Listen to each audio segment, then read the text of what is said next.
Hello, everybody. My name is Dave Jackson, he, him. My name is Control Alt Noob, she, her.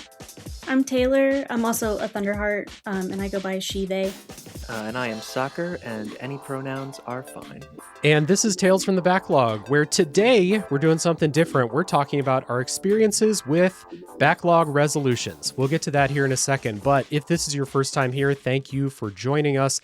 And please consider, if you like the show, consider supporting however you can. Patreon.com/RealDaveJackson is the place to throw me a few bucks a month if you can. Otherwise, you can share the episode in Discord servers, tell a friend, leave ratings and reviews, likes and comments on YouTube. They're all very helpful for people to find the show. And that's what we want. Now, as you heard before, I've got three wonderful guests with me for today's roundtable about the backlog resolutions. First up, we have a returning guest to the show, a streamer, writer, and much more, a lot of creative work from Control Alt Noob. Noob, welcome back to the show.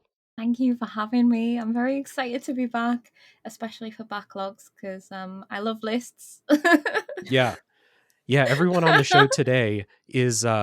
you're here because of your love for lists in some capacity, for sure. For people who've been with the show for a while, Noob's been on the show before. She was a guest on the Tacoma episode, which I think was a really fun discussion. We have a first-time guest on the show with us today. Taylor is here. Taylor, welcome. Hello, welcome to me. Yeah, welcome to Tales from the Backlog. Glad to have you here today. Yeah, thanks for having me. I was kind of surprised because I don't have a podcast or much of an online thing, but I do love being in the Discord, and the backlog was really fun to tackle this year. So yeah, it's fun to get to yap about it because I don't have a podcast, but I do love to talk about games, so I'm busting. Absolutely. Yeah, I did want to strike a nice balance on this episode. Last year's episode was the more of like the creator podcaster, and then Suhrke also, because Suhrke's the backlog champion. He has to be here. We did want to strike a balance this time between people who do stuff, podcasts, writing, stuff like that, and people who just like to play video games and talk about them and work through your backlogs. So glad to have you here. And then, as I said, as mentioned, we do have the reigning backlog champion, Suhrke, is here. Suhrke, welcome back. You ready to take your prize again? Yay! Yeah, what's the prize? My everlasting love and respect. Oh, awesome. How's that? I didn't have that? Okay. Well, no, not cool. yet. I'll take it. That's awesome. Okay. Yeah. Well, good to have all of you here. And today we're doing, again, our annual Backlog Resolutions episode. We're entering year 3 of Backlog Resolutions. In this episode, we're going to talk about our experiences with the Backlog Resolutions Challenge. We're going to talk about our statistics from last year's challenge. And we have a lot of input from the community members who wrote in thoughts about their experiences. I've edited down some of those responses and not included everything for time, but at least one comment from everyone will be mentioned in the show today. Now, before we get into it, I do want to mention we are heading into 2026 with the Backlog Resolutions Challenge. We're all working on our new lists. If you would like to join us, anyone out there, you're free to join us. If you would like to, there's an invite link down in the show notes for the Discord server. That is where the Backlog Resolutions Challenge lives. So hop in, join us, make a list of those games that you promise you're going to play this year, those games that have been kicking around in your Steam library or on your shelf for too long, and you need a little help to get them off the shelf and play them. So I will mention one cool thing that has happened is last year, we had a lot of people join the server specifically for the Resolutions Challenge, and a lot of them have stuck around to be frequent chatters and good community members, like outside of just the context of the backlog list. So I love to see that. I love to see that this brings people into our community. I love the Discord server community, and so I'm just happy to see that. So what do you say we all get into our stats? Are you ready to have your progress shared with the world, so to speak? Yeah. Let's go. Yeah, let's do it. So, if we must, says the guy who has a lot of gloating to do in the episode. So we had 49 people total join the challenge, which was a big increase from 2024. We had 1,200 games on our collective lists. We, as a community, completed 480 games for a 40% completion percentage. And, if you use certain metrics, 40%'s not great. I choose to use baseball as the comparison. So 40%, 400 batting average. We're going to the Hall of Fame. Tales from the Backlog community. Fuck yeah. love it. For myself, I completed 17 of my 40 games on my list. That is 42.5%. Noob completed 26 of 38. That is 68.4%. Taylor, 8 for 15, 53%. And a special shout out once again to Soccer for completing the entire list, 18 for 18. And once again, being the only person to complete every game on their list. We all bow down to you, Soccer. Well done. Second year in a row. Man. This is my favorite thing to be the best at. All I have to do is make a list of video games that I really want to play and then play them. Yeah. You do it so well. Yeah. We'll get into like the strategies for it. I mean, like, Soccer did not have the fewest number of games on a list of anyone in the community. That goes to Mikey Tabletop, who had one game on his list and did not complete it. Love you, Mikey. Yeah. Love you, Mikey, but it's too good to not mention on the podcast. Yeah. Other notables out there, Dan from Canada got 79% of their list, Artful Scruff 84%, and B. Williams DV 80%, including a just under the wire completed Armored Core 6 like 30 minutes before we started recording this. So Wow. putting in work I out just there. saw that message. Amazing. Yeah. So let's just start just generally. How were our experiences with the Backlog Resolutions Challenge? Noob, I'll throw to you first. What's your general thoughts about making the list and playing what you could? I've enjoyed it so much. So this was my first year joining. After listening to last year's Backlog podcast, I was like, I gotta join. Mhm. And I had so much fun making my list. And then trying to commit to it throughout the year has been like a little bit mixed. Mhm.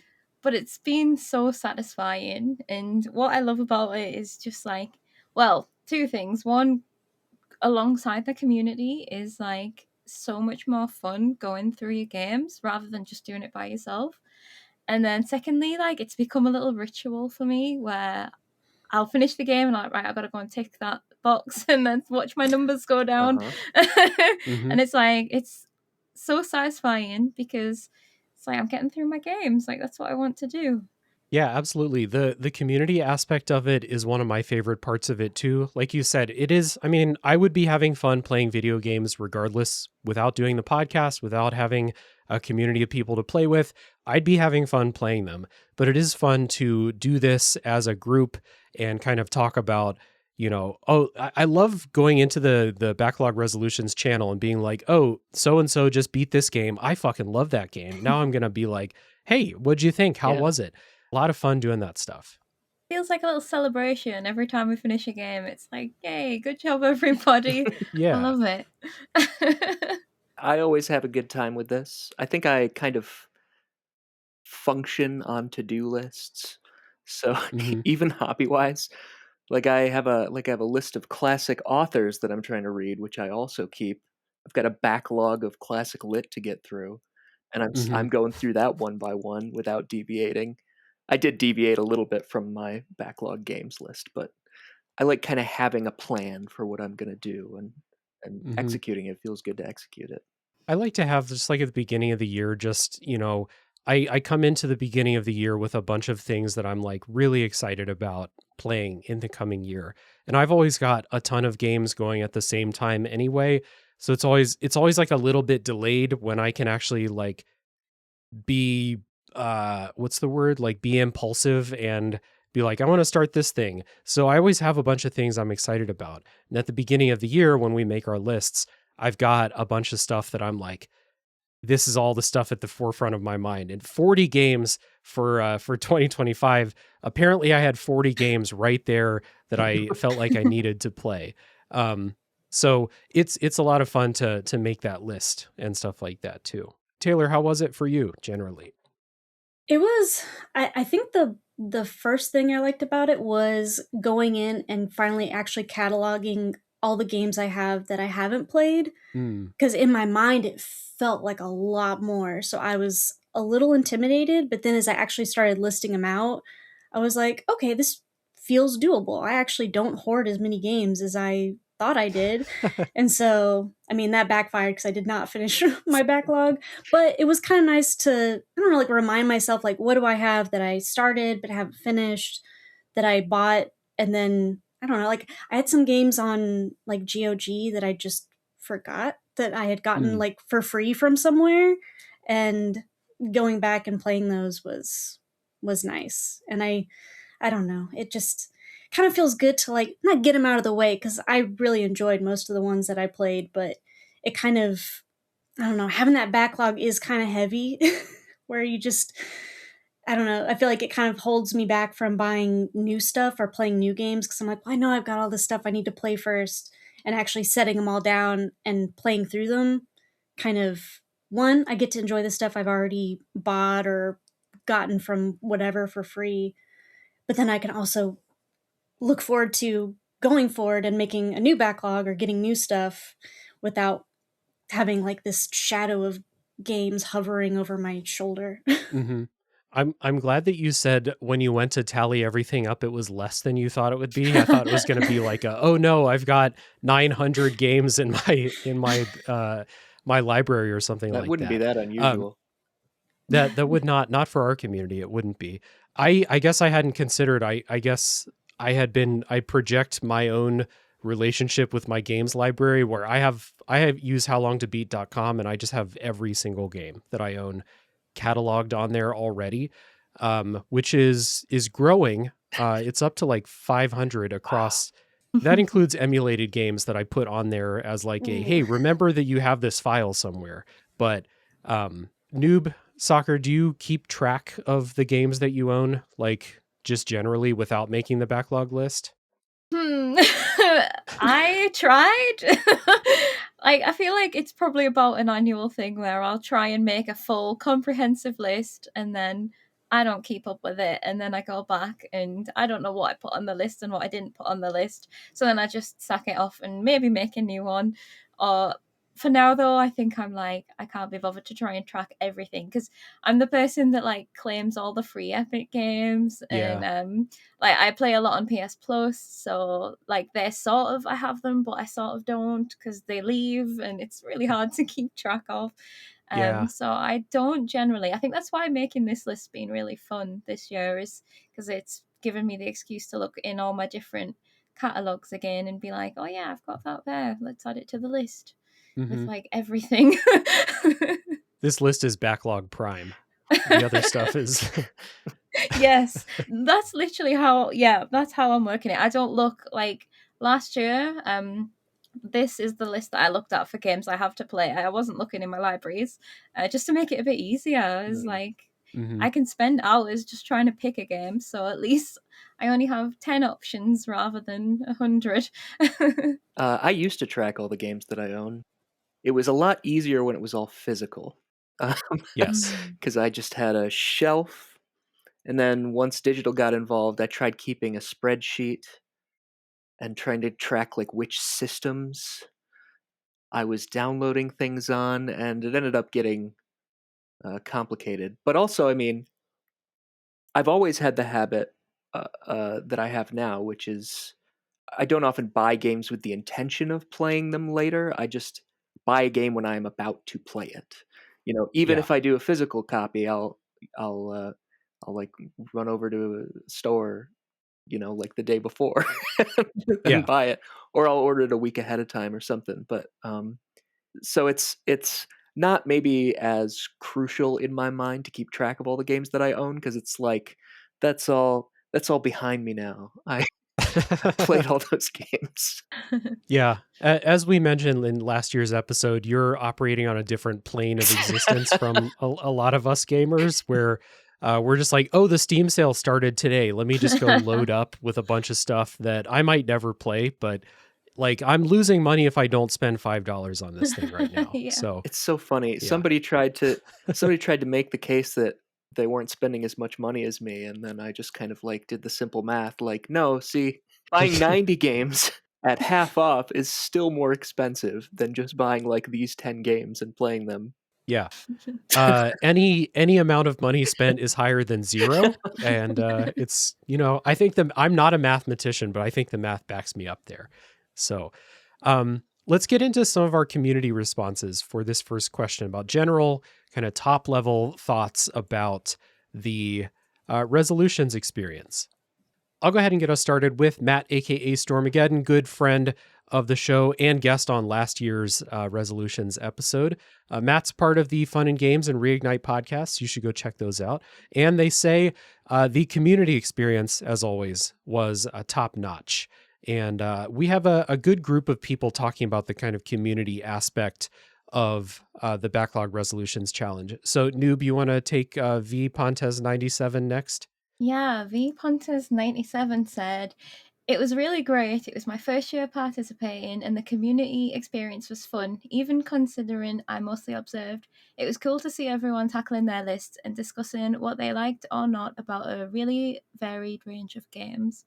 Yeah, a lot of fun. Agree. Like we said, to hop in that channel and be like, look at the things that people are checking off of their lists.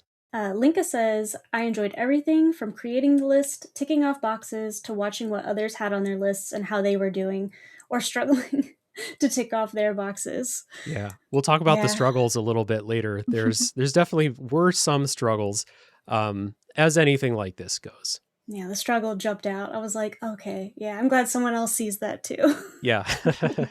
And Yorkie says, overall, I thought it was really good for my first time trying a resolution. And I enjoyed the experience of both interacting with the community and failing to interact fully with my list. Yes, it's part of the experience for many of us. Yeah, for many of us, not all of us, but for many of us. I am the only one alone. Yes. We will have a section of the podcast later talking about why we didn't complete our lists, and I assume Soccer is just going to go make a sandwich during that section. Do you have a number on how many people, like, this was their first year to do it? I should have kept track of that, but I didn't. I want to say like probably, well, actually I can pull up the 2024 list here. 2024 only had 24 people. So we basically doubled the number of people. Wow. Yeah. Oh, that's good. Yeah, 2024. Me and Soccer were there. Taylor, I don't think you were there in 2024, right? No, I think this was, my first year. Your first year. Yeah. Cool. So, community, a big part of it. Next up is Adam, Big Fudge Desba, going by Discord handles here. Adam says, I was less adherent to my list than some seem to be. I mostly used it when I didn't know what else to play. Kind of along the lines of what Noob was talking about earlier. Like, this is Backlog Prime. This is the stuff I really want to play. So if I'm just kind of like, I don't really know what to start next, check the list. See what you said in late December, early January that you really wanted to play. So yeah, thanks Adam. All right, next we have Mike, aka Quest64 Official. 2025 was probably the last year I will attempt to tackle a specific number of games in my backlog. My children discovering how much they love gaming, especially with their parents, means a good number of the upcoming years will be gaming with them instead of for myself. Aw, love to read that. Yeah. That's pretty sweet. Later on, I was going to talk about how, like, my gaming habits have changed due to like life circumstances as well. So that's a really nice positive one with like your kids joining in on your gaming. Yeah, really good. Yeah, I think Mike made a list of like a bunch of DS games, which are maybe not the most conducive to playing with kids. So that's tough on the Backlog challenge, but glad that they've found that they like playing games and that you'll be able to share that with them going forward. This is my future. My 4-year-old picked up Kirby last week, and I was so excited. Just excited. She's using a controller, jumping and moving at the same time. Here we go. Eventually, all of my spare time will just be watching her play video games. Yeah, I'd love to see the kids gaming. My niece hasn't gotten into games yet. I'm hoping eventually she will, because I want that connection, but not all kids are gamers. Yeah. It's the worst. Mhm. We have to do what we can to corrupt the youth, turn them all into gamers. Gotta get them young. Yep. B. Williams DV said, "It was great. I absolutely loved it and will be looking forward to it next year. I enjoyed looking at my list of games and strategizing which game would be the best to play next. I don't have an issue picking a game for my backlog, but a list of 20 is easier to look at than a list of 100. Yeah, 100%. When I'm looking for a game to play, I never go to my big how long to beat list because there's just too much there. And I don't scroll through my big Steam library either because there's too much there. I will start with this list and then maybe there's something new that jumped out that I want to hop into sooner rather than later. But yeah, I'm with you. A list of 20 is easier to look at than a list of 100. And a list of 20, that might be a good idea. We might revisit that idea later, as opposed to a list of 40 or 45 or however the fuck many I had this year.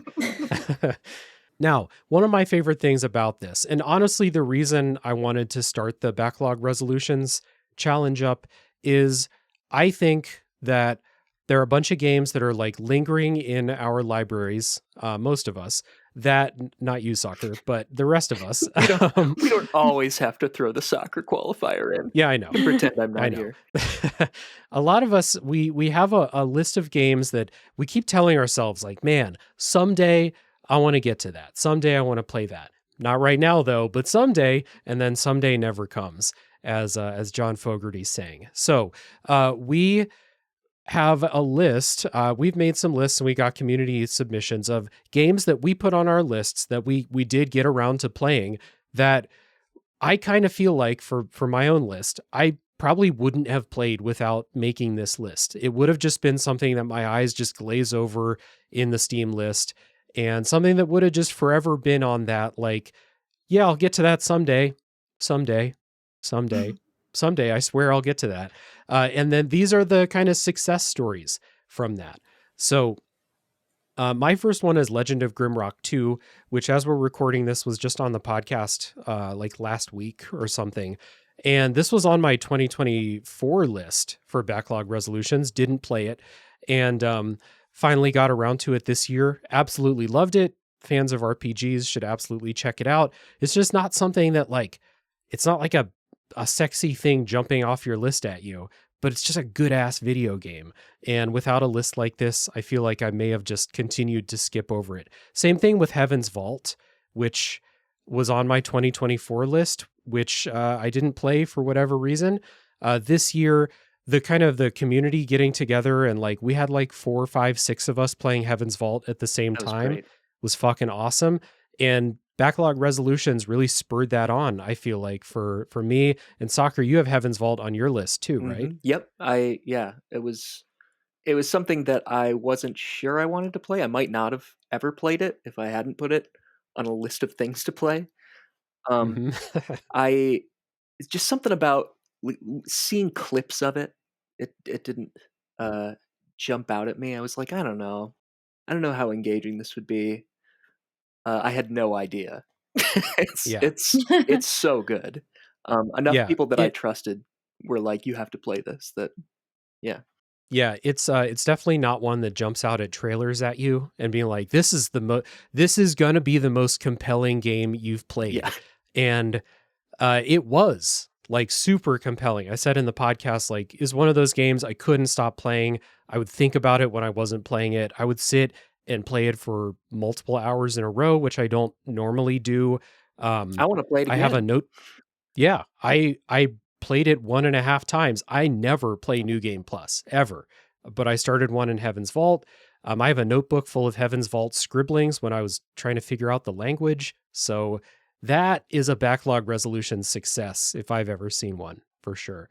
Any game that makes you bust out like a physical like journal to take notes on is a success in my mind. That's kind of like how Lorelei and her laser eyes was for me. I saw you had Lorelei on your list. It is. It started, not finished, but it's calling to me. It's there. Mm-hmm. The Lorelei and the Laser Eyes notebook transitioned into the Blueprints notebook, transitioned into the Heaven's Vault notebook. So that's going to be like someone's going to go digging through my garbage and find that someday and be like, what the fuck was this guy They'll doing? be like, spoilers. Yeah. They'll be like, oh, no, I was stuck on that puzzle. That's awesome. Sweet. Thank you, random man whose trash I'm digging in. Yeah. What about you, Taylor, Noob? What were some of your success stories from the resolutions? I think my biggest success story has got to be Bloodborne. It's Yeah, let's been go. sitting on my PlayStation, lonesome, gathering dust for I don't even remember when I got it. It was one of those things where like, oh, it's on sale for like $5. It's a classic. I'm scared. I don't think I can do it. I've never played a Soulsborne type game before.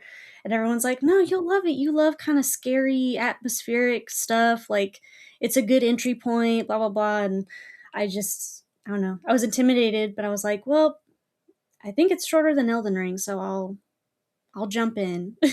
And I just played it constantly for several weeks, and like I don't know, I'm sad that I didn't play it sooner, but I'm just glad that I did eventually get to it. And I think it was the game that as I was playing it, the most of my like friends and stuff actually jumped in and who had already played it were excited that I was playing it and asking like, where are you at? Who have you beaten? Who do you think sucks? Who do you think is cool? Like, what weapon are you using? What's your drip? Wanting to see like photos of my hunter and stuff. And I was just like, this feels good. It's the only good thing I guess about playing a game way after the fact is you've got way more people who have played it and are excited to see you play it. Yeah. I was going to say of any game, that's probably the one that most people get excited about. If you're like, all right, time to take Bloodborne off the list. Everyone's like, oh shit, she's playing Bloodborne. Like, it was a good one.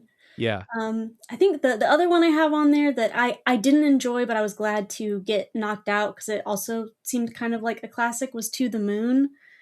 I think I bought it on a whim in like 2019. In my brain, I thought it was way, way farther back, even though I guess that is 6 years. Oof. But, it was ones where like it's short. I can knock it out in like a day or two. And I didn't enjoy the gameplay as much, but it was kind of interesting again to see a game that I think is kind of foundational for other games like it. Like, that's I guess the bad part about playing games that are older is you kind of have already seen games that built off of it. Yeah. And have maybe improved on that. And then you play the kind of the older blueprint and you're like, this isn't hitting as much for me. But it can still be, it's still fun to see where it came from sometimes. No, yeah, I like to see the foundation of it. But Like again, I was glad to get it knocked out. But the way Bloodborne, like I was having such a good time. To the Moon for as short as it was, I was just like, is this done? Can I check it off? Am I free? I had the exact same experience with To the Moon specifically. Okay. Yeah, I had that on my backlog list this year because again, like you, I've had it for years. I've even I had it installed in an old laptop, opened it, didn't play it. I already had about 6 hours on my Steam clock before I even started the game because of how many times I just opened it, walked away, and then didn't start it. So I was like, right, I'm doing it. And then I didn't even get it done until a couple of weeks ago. And I was like, right, I'm finally going to do it. And it was worthwhile to play for the story. I did enjoy the parts of it that I enjoyed was worthwhile to find why other people like it and as a part of gaming history and stuff like that. But also I had the same experience as you where I didn't really enjoy the gameplay at all. And I was like, this feels a bit too long. That's kind of a recurring theme with my backlog. I don't want to bring the tone down about the successes. I do have a success to share, but before that, I think I took the wrong approach. I didn't realize until I started, and then so when I was making my games list, right, I thought, like you said, these games that have been sat there that I know I want to try because I've maybe played an hour or two before, due to the nature of my YouTube channel and stuff. Sometimes I'll just play a game for an hour or two to do a first look at it and then decide, do I want to play more later or do I want to drop it? And most of them end up on play later, but then I never actually get round to playing them. So I put a load of those on my list, and as the years gone on, I've kind of realized why I didn't end up going back to a lot of them. And it, in a sense, like, it was good because now they're off my backlog, but equally I did drop a lot of games on my list. So my like 60 odd % wasn't all completed games. It was a lot of just done with games. So it was interesting in that sense. However, in another sense, I was like, I didn't have the best year of playing games, because instead of adding the games that I really want to play, I added loads of those types of games instead. So I think that wasn't really the best choice, like all on me when I was making this list. However, I've learned now, and I'm going to do it a bit differently. But one that did, that I'm really glad that I finally played, was Tunic. I had Tunic installed for ages and You're another never Tunic played it. lover. Yeah, it was like, it took me a little bit to start like understanding, like, what is it that people are so like, why is this a must play? And then it wasn't until near the end that it all just started like hitting me. And then I was like, oh my God, That's I'm so about when glad it I hit. played this. Yeah. And I that just sounds started right. recommending it to everybody else. I was like, you have to play this game, trust me. Tunic was really good. And again, I only just played that within the last couple of weeks. It nearly missed. The only reason that I was like, right, I'm going to force myself to play is because it was one of the leftover games on my list. Little did I know it was like, I was really going to enjoy it. So That recent. So people have kind of different ideas about when the game ends.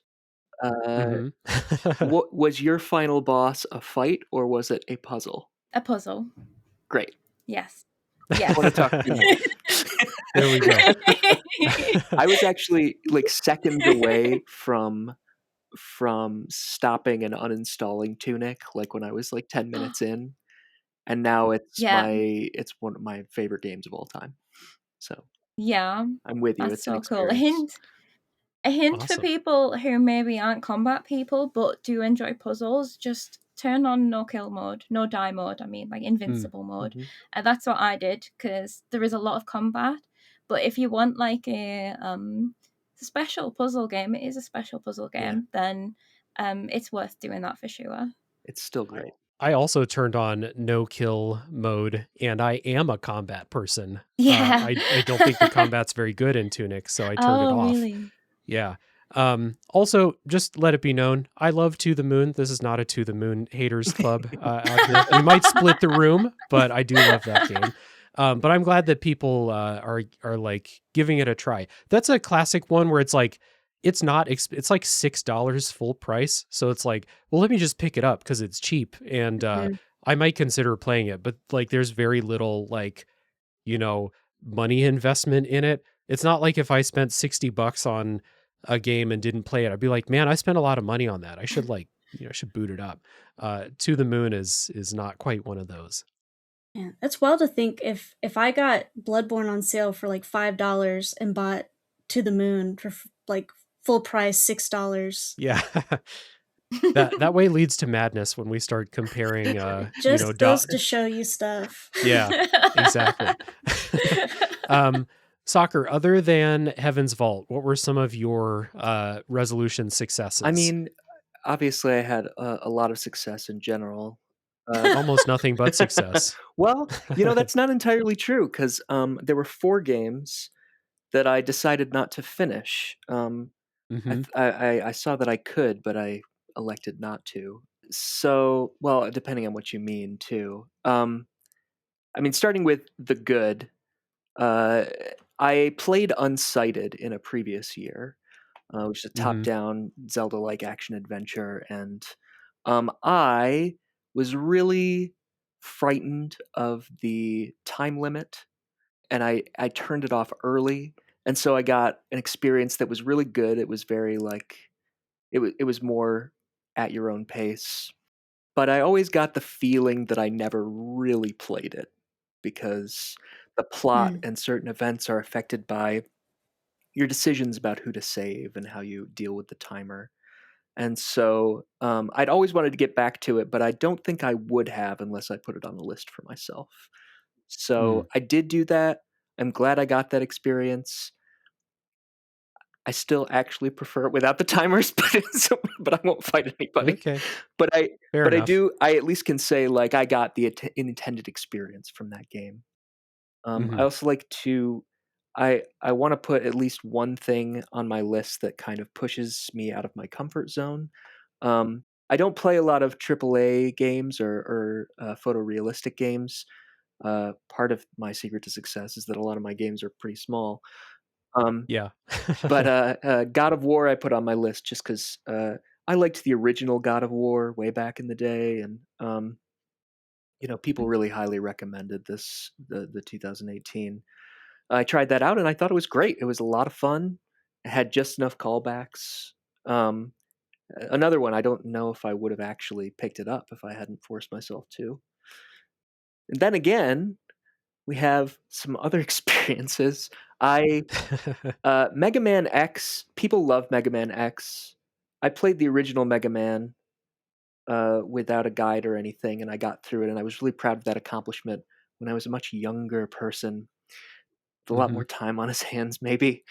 I got really far in Mega Man X. I got to like the final stretch, and it turns out that like if you turn off the game in the middle of that final stretch, it doesn't actually save your progress.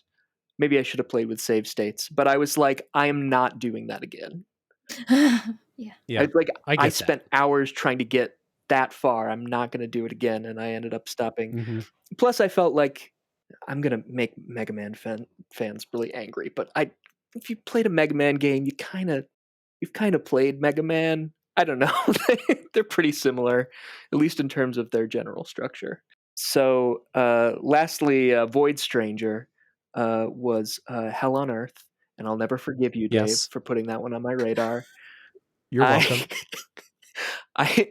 You and I are both fans of Rain World, which is notoriously brutal and punishing.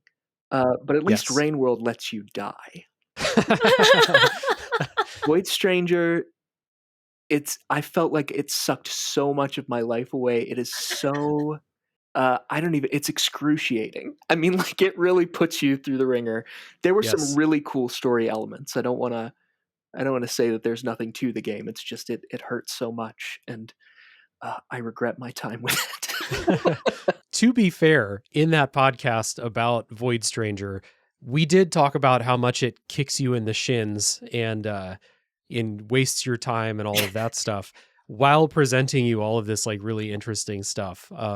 So Void Stranger is really interesting and compelling, but it's also an asshole of a game. So I definitely I understand. I just got to a point where I was like, I'm using a guide for the rest of the game just to see everything. But left without that, there's no fucking way I wouldn't have gotten halfway through that game without that. Let's get into community. And we've got a lot of success stories from the community for these. I'll get us started with Jake, aka Zulgeek. Jake says, Grim Dawn and all of its current DLC, a game that I backed on Kickstarter that released almost 10 years ago. That is a backlog special. I'm very happy that you played that, Jake. And Jake says it was a blast. That's a new level of backlog. Like you backed it on Kickstarter 10 years ago and it's still sitting there. So glad you liked it. We have Adam Big Fudge Desba saying, finally got around to Castlevania GBA games, and I think filling in that kind of history one may have missed out on is the best use for me. That's a good call. And those Game Boy Advance Castlevania games are awesome. So that's a good use for the list. I do that as part of my strategy for making my list is I want to play this classic game or something from this series. I also put Castlevania games on my 2025 list from the DS and did not play them. So the right idea, but Adam executed better than I did. I have some DS games I was tempted to add, but I haven't added them because I've already added too many. But now I'm like, maybe there's space for a couple more. Yeah, maybe a couple more as a treat. Yeah. Let's see, we got Artful Scruff. I like just generally having a particular reason to get around to certain games, like Soma and Darkwood, even if I'm hitting some sharp edges on the latter. Lies of P is one I'm glad I finally played as well. It might have just hovered in the background forever otherwise.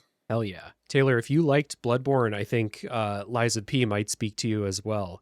The I've game's been really thinking good. about it. That demo is sitting on my PlayStation, and I as someone who really enjoyed Expedition 33, I shouldn't let like the fairy tale Frenchness of Lies of P put me off. I have to just embrace France, I guess. Embrace France, yeah. The fairy tale Frenchness. That is the lesson going into 2026, everyone. Just embrace France. You'll be a lot happier for it. Yeah. Just let it wash over you. If we've learned anything from this year. Yeah. Lies of P was on my 2024 list and I didn't play it, but when the DLC dropped, I finally got around to it. And I love that game. So good on Artful Scruff's got a bunch of bangers on here. Soma also, like that's a game. So anyone out there, if you're making your list, just put Soma on it. If you haven't played it, just play that game. It's awesome. Even if you haven't bought it, it will just appear in your backlog. Yes, that's correct. It's pretty short too. Yeah, it's a real backlog all-star. Matt, aka Stormageddon, says, though I tackled less of my list than I usually do, I did finally get to play some incredible games that I have wanted to for a while, like Pepper Grinder, Donut County, and Crypt Custodian. Good stuff. That's we got some short games on there too. Pepper Grinder, Donut County. Donut County is a fun, weird little game. It is. I love the music in that one. I need to play Pepper Grinder. I like the demo a lot. I'm sure the main game is just like the demo, but a little bit longer. So I'm sure that'll be fun. Final boss is a lot, but you can. I've heard. Yeah, I think I heard. You're a Nine Souls guy. That's right. I do have a reputation to uphold. Guy too. Yeah, you're a Nine Souls guy too. I am, but I played I went to a story mode fast. That's fair. Next up is Silcanet. Silcanet says, "Oh boy, I have lots of classics in the backlog, and this year was dedicated to the most glaring ones." Okay, so we talked about Matt with their short games that they played from the backlog. Now we have Silcanet and the glaring classics. Outer Wilds, The Witcher 3, and the Mass Effect trilogy. Just playing, not Outer Wilds, but the other ones, just the longest games ever. An entire trilogy? Yes, an entire trilogy. I hope you counted those as 3 games for counting. For counting's sake. Pump those stats, Silcanet. Took me 3 years to play the Mass Effect trilogy. Like, that is good going. With The Witcher 3 as well. Oh my goodness. Yeah, I think I played all The Witcher 3. I no-lifed it in one summer. Like, that's what it took to play all of that game. That's a big game. I think Witcher 3 was one of those that like I started in one house and finished it in like a completely different location, like it just traveled with me. Versus Mass Effect, I got sucked in, and when I played that, I think I played them all within like 2 months. Just could not put them down. I think that's what I did too. I came to Mass Effect late, so I got them all. Like I got all 3 for like $5 each at the game store, and just burned through them all in one summer. Good shit. Nice. Need to replay those. I played them last year, not this backlog, like 2024 must have been then. I finished. I played Mass Effect 3, and it was such an epic journey, like playing all of those. Like I played them on stream, and like, oh my goodness, it took a long time because we were doing all of the like speaking to everyone and doing as many side quests as we could. But what a journey! Like, I think it held up as well. It was very good fun. Hell yeah. I was like kind of getting back into gaming. I want to say it was like 2011, 2012 or something.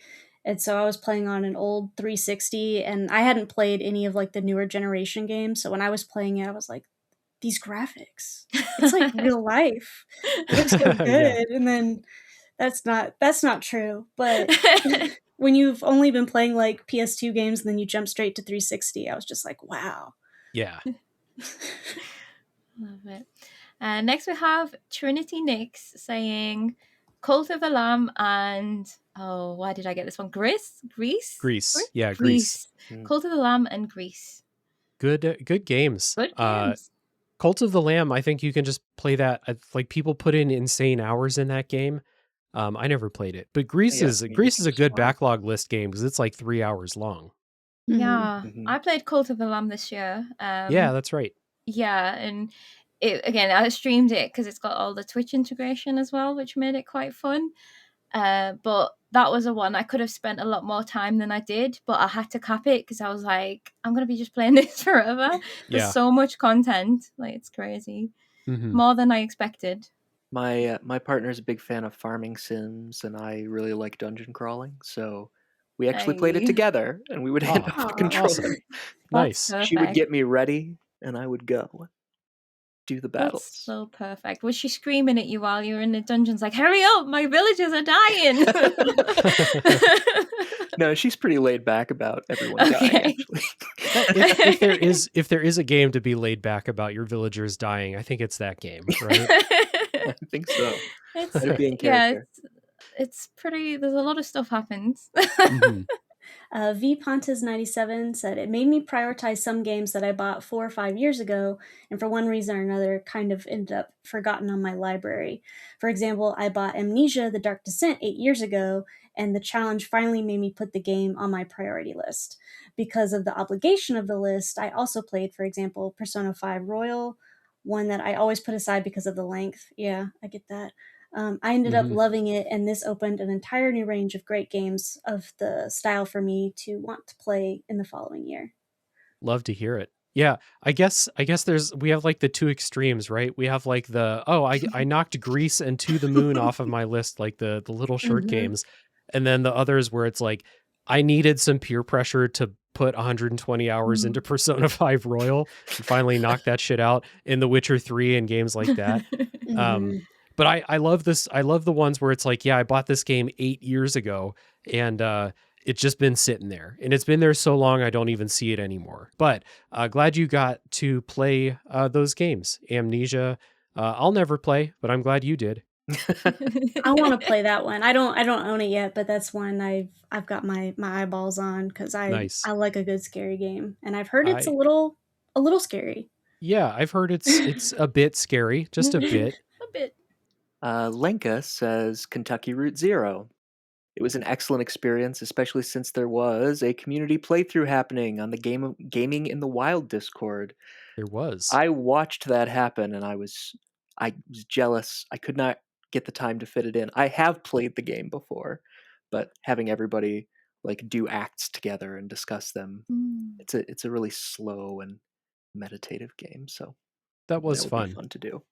And Kentucky Route Zero is such a dense and like abstract game, you know, in so many ways that like it's nice to have a bunch of people telling you what they think things mean or what they felt during sections.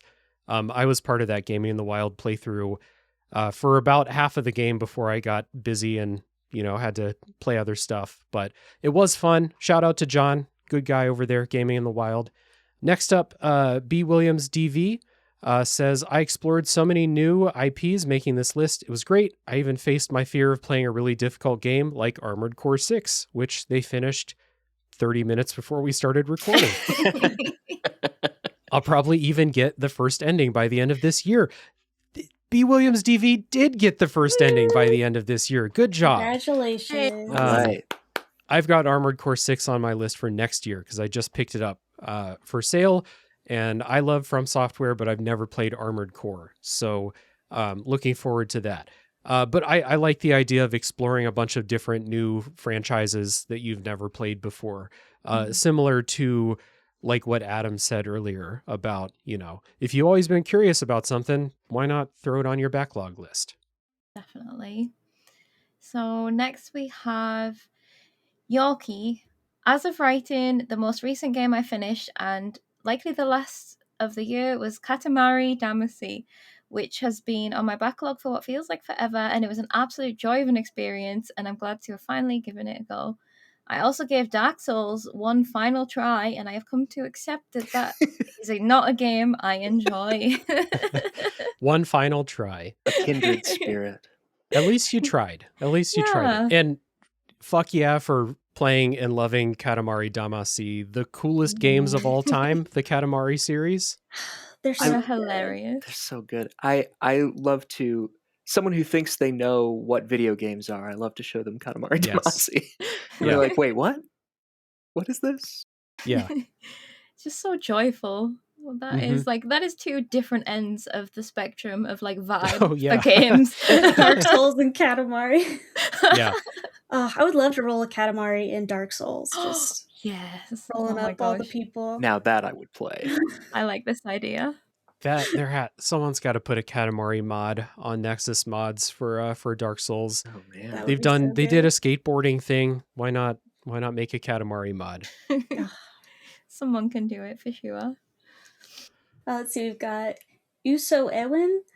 Some of these games, Wind Waker, Dragon Quest VI, Battle Network, have been following me around since the 2010s. Others like Phantasy Star 1, Panzer Dragoon's Way, Shinobi X Legions, Yggdra, Union, and Tower of Druaga PC Engine ended up becoming new favorites.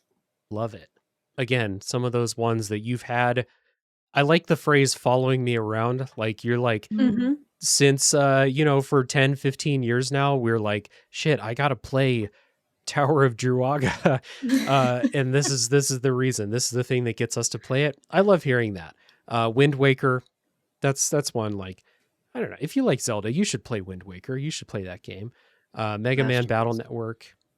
And I love like the sicko old game picks. I mean, Tower of Druaga is like an old ass game. It's one of the most influential games of all time, but I don't feel like many people are playing it for the first time in 2025. So love to see that too.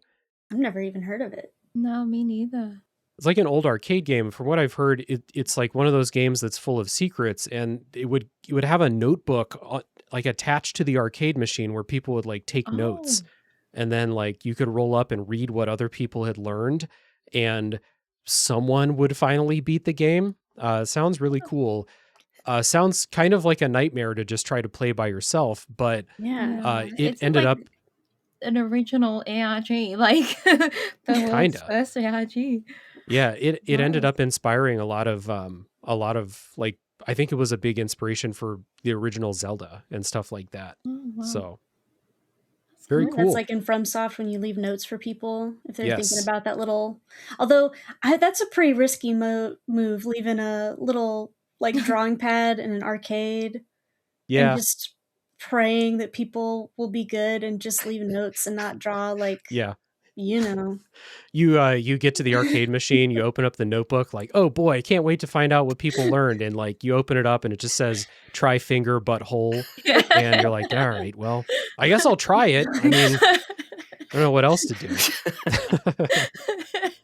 Really relying on the social contract there. Yes. So, on that note, let's take a music break, and then when we come back, we will talk about why most of us didn't finish our resolutions for 2025.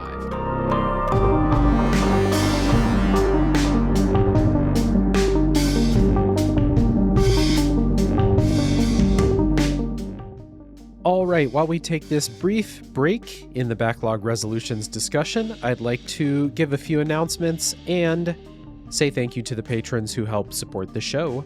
My guest series on Pixel Project Radio about Nier Automata has wrapped up. We are done. The episodes are all out, and you can go listen to about 8 hours of analysis on the story of Nier Automata. I think it went really well, and you can go check it out on Pixel Project Radio. There will be a link down in the show notes. And the ongoing King of Games 1999 tournament on the Retro Hangover podcast is complete. You can go listen to the last episode and see which game was crowned the King of Games for 1999. Again, that was on the Retro Hangover podcast, and again, there will be a link down in the show notes. Please go check that out. And as always, I'd like to say thank you to the patrons who help support the show. A big thank you goes out to Chris Nelson, Zulgeek, Chris Copleen, Eric Guess, Rick Firestone, Nick Ficori, Soccer, Cupcake, Kyle, Christian S., Matt aka Stormageddon, JD, Doug Leaf, Jason Emery, Brian Skirsha, Jenny E., Marcus O'Neill, Stefan, Drellish, Rigamort, Silcanet, Levi, John E., Aliasi, Joseph Hooper, Yorkie Duval, Aaron, Squill, Alan Kress, Doug T., Retro Overdrive, One of Many Tots, Magic Crow, Tom Danks, Shane's World, Pie Boy, Offshore Meteor, Curly Bright, and many more. Thank you as always for your support. It means a lot to me, and if anyone out there would like to join them, support the work that I do, you can do so at patreon.com/RealDaveJackson. Now, with that being said, let's get back to the rest of the discussion about our backlog resolutions.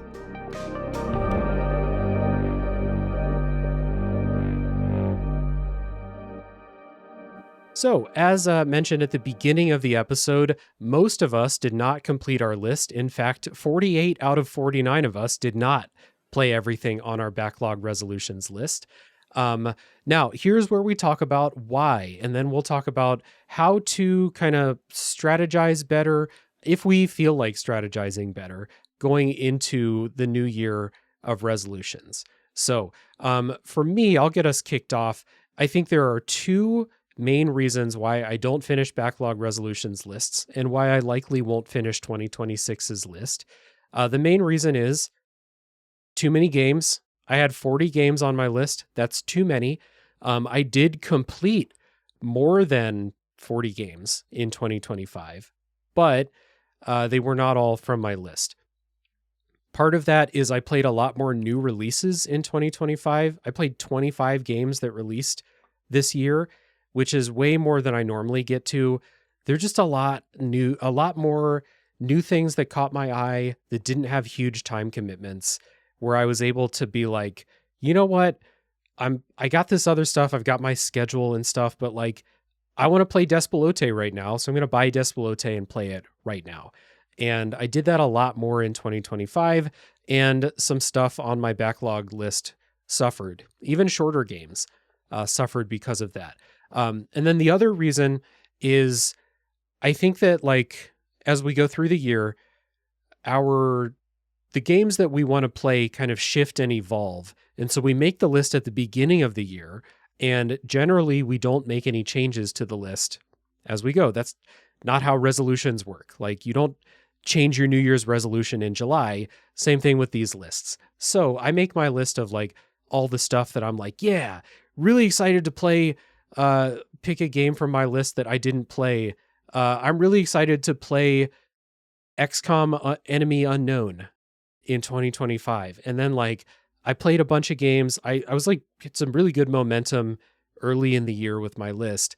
And then I got to later in the year and I was like, I don't really want to play XCOM right now, or I don't really want to play No More Heroes or Arx Fatalis. These are all games that like I do want to play. But when we get to the point where it's like, but do you? Yeah, we do get to that point. If a game has been on my list like 2-3 years in a row now and I still don't play it, it's like, hey, Dave, how much do you really want to play that? How much do you like the idea of playing it and not actually playing it? But I do start the year with like really good momentum, and then I start to get more impulsive. New releases start coming out. There's several days this year where like 10 killer indie games all dropped on the same day, and suddenly it's like, shit, look at all these awesome new games. And then I look at my backlog list like, Wanted Dead, maybe someday, but today is not that day. I do really want to play that. That game looks stupid in the best way. You just talked yourself into it.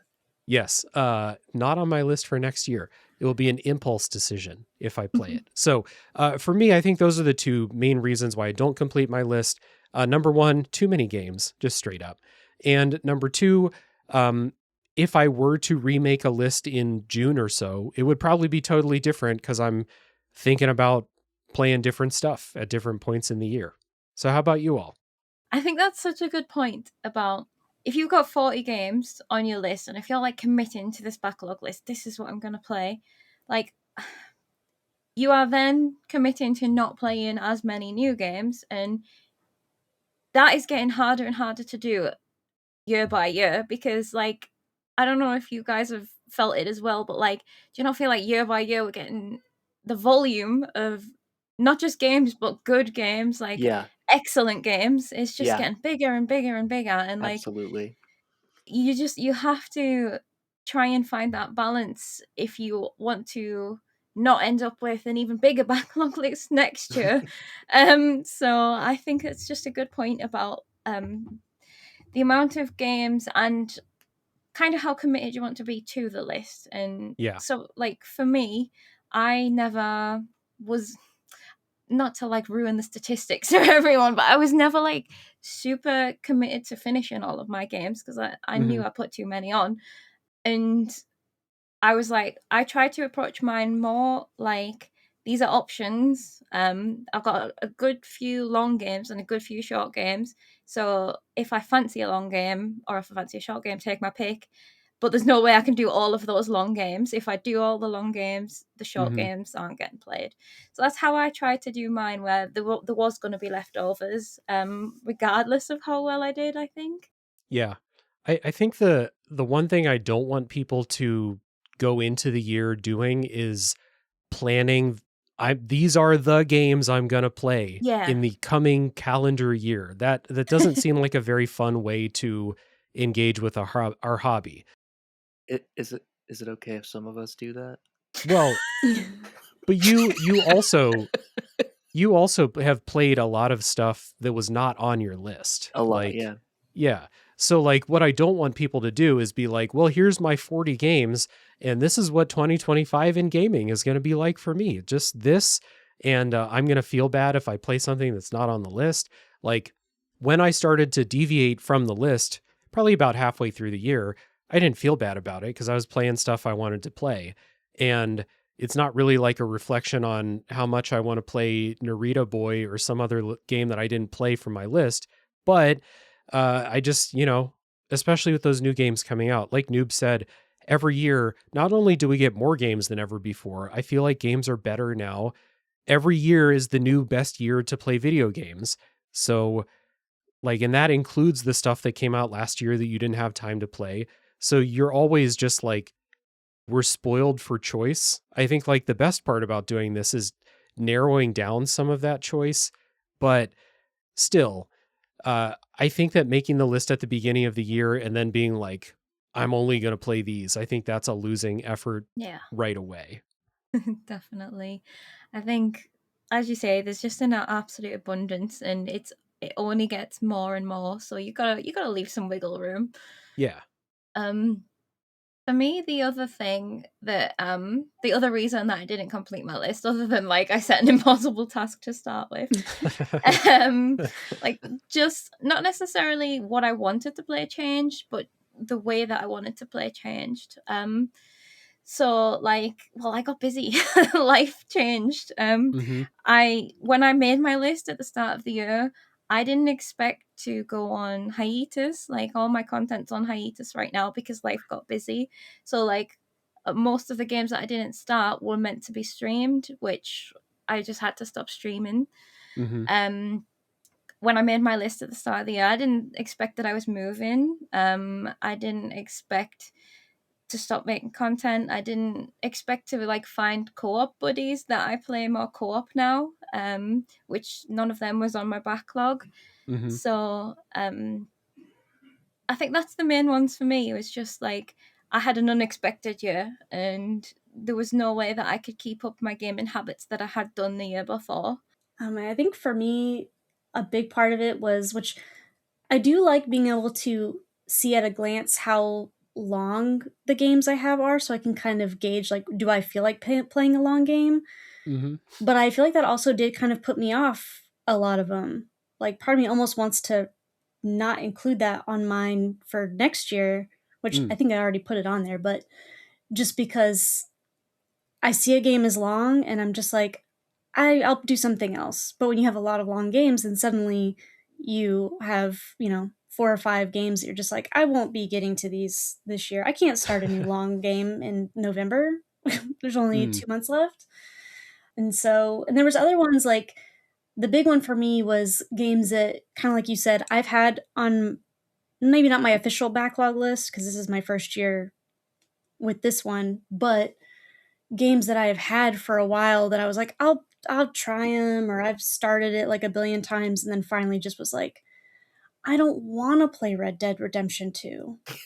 I don't want to play it. I thought I would because I love cowboys and I love horses and stuff, but I don't want to eat beans and learn how to shoot a gun, and I'm not good at it. And I was like, that's it. It kind You of don't sucks. want a perfect life? That sounds like a perfect life. It does, but it's in practice, it is not fun. I kept accidentally punching my horse, and I can't live like that. Oh. Yeah, that's rough.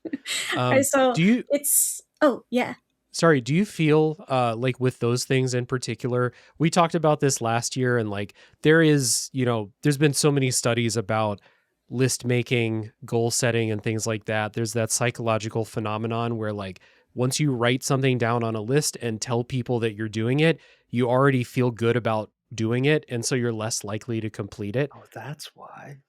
Like, Is that true? I feel like when I tell people about it, I become beholden to it, and if I don't, okay. they're You're gonna me know. from last year. I said the exact same thing because Dave brought Okay. up the same factoid. Yeah, well, it's wanna this. know. It definitely is a thing where you're like, okay, this year, I'm gonna go on a diet, or I'm gonna start working out, and you like tell everybody, and you're like, yeah, look at me, I'm doing this, and you actually haven't really done anything, and especially with like putting things on this list, it's like I write down on the list, I'm gonna play Gravity Rush, and then I put it on the list, and I'm like, hell yeah, Gravity Rush, and then I didn't play it.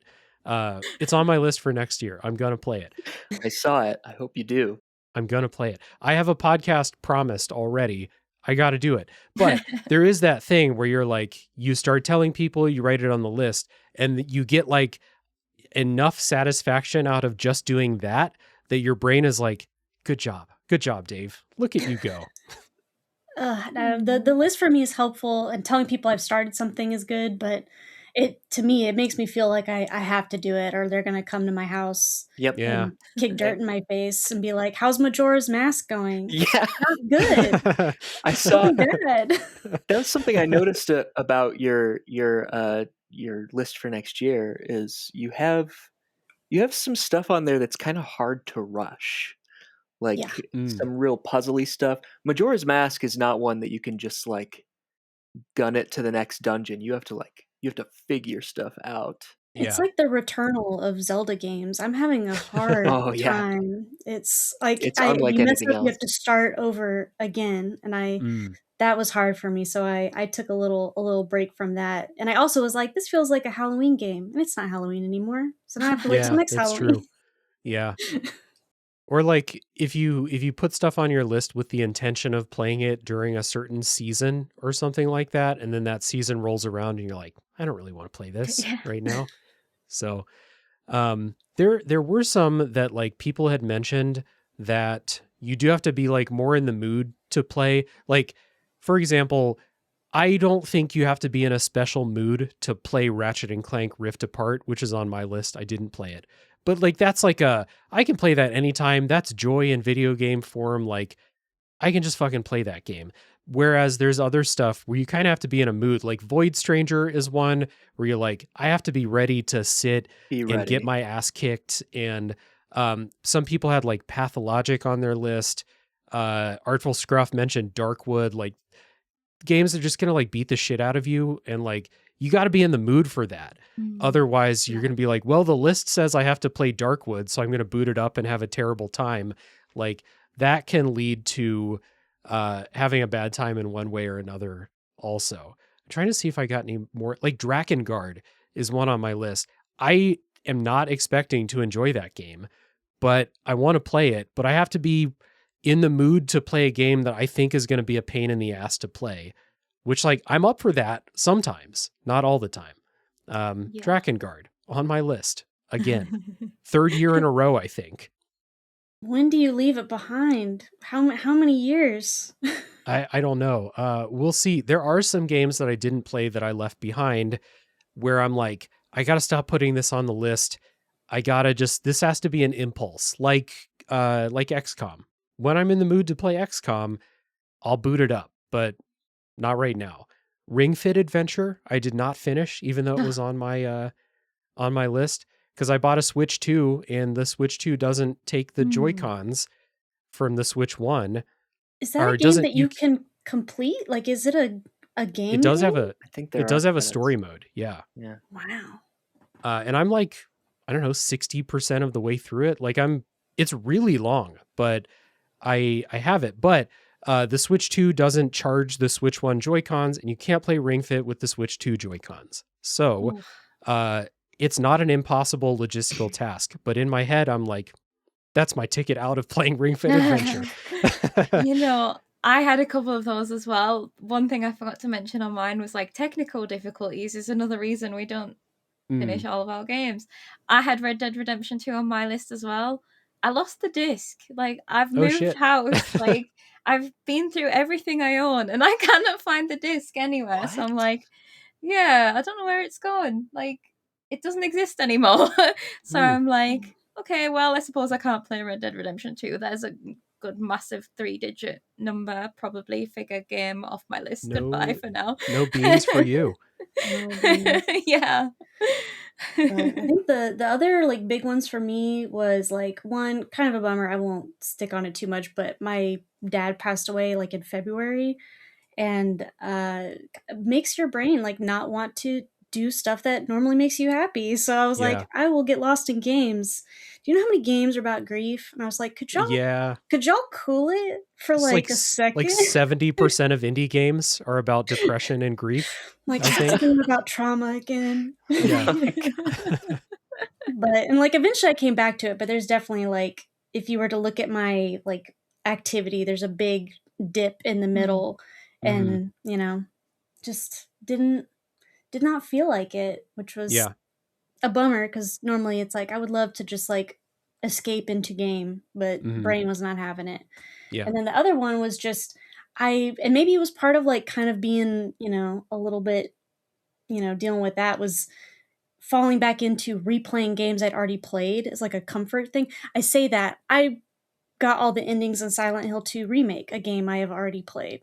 Famously comforting game. Famously comforting. Being like, what if I got, you know, what if I platinumed this?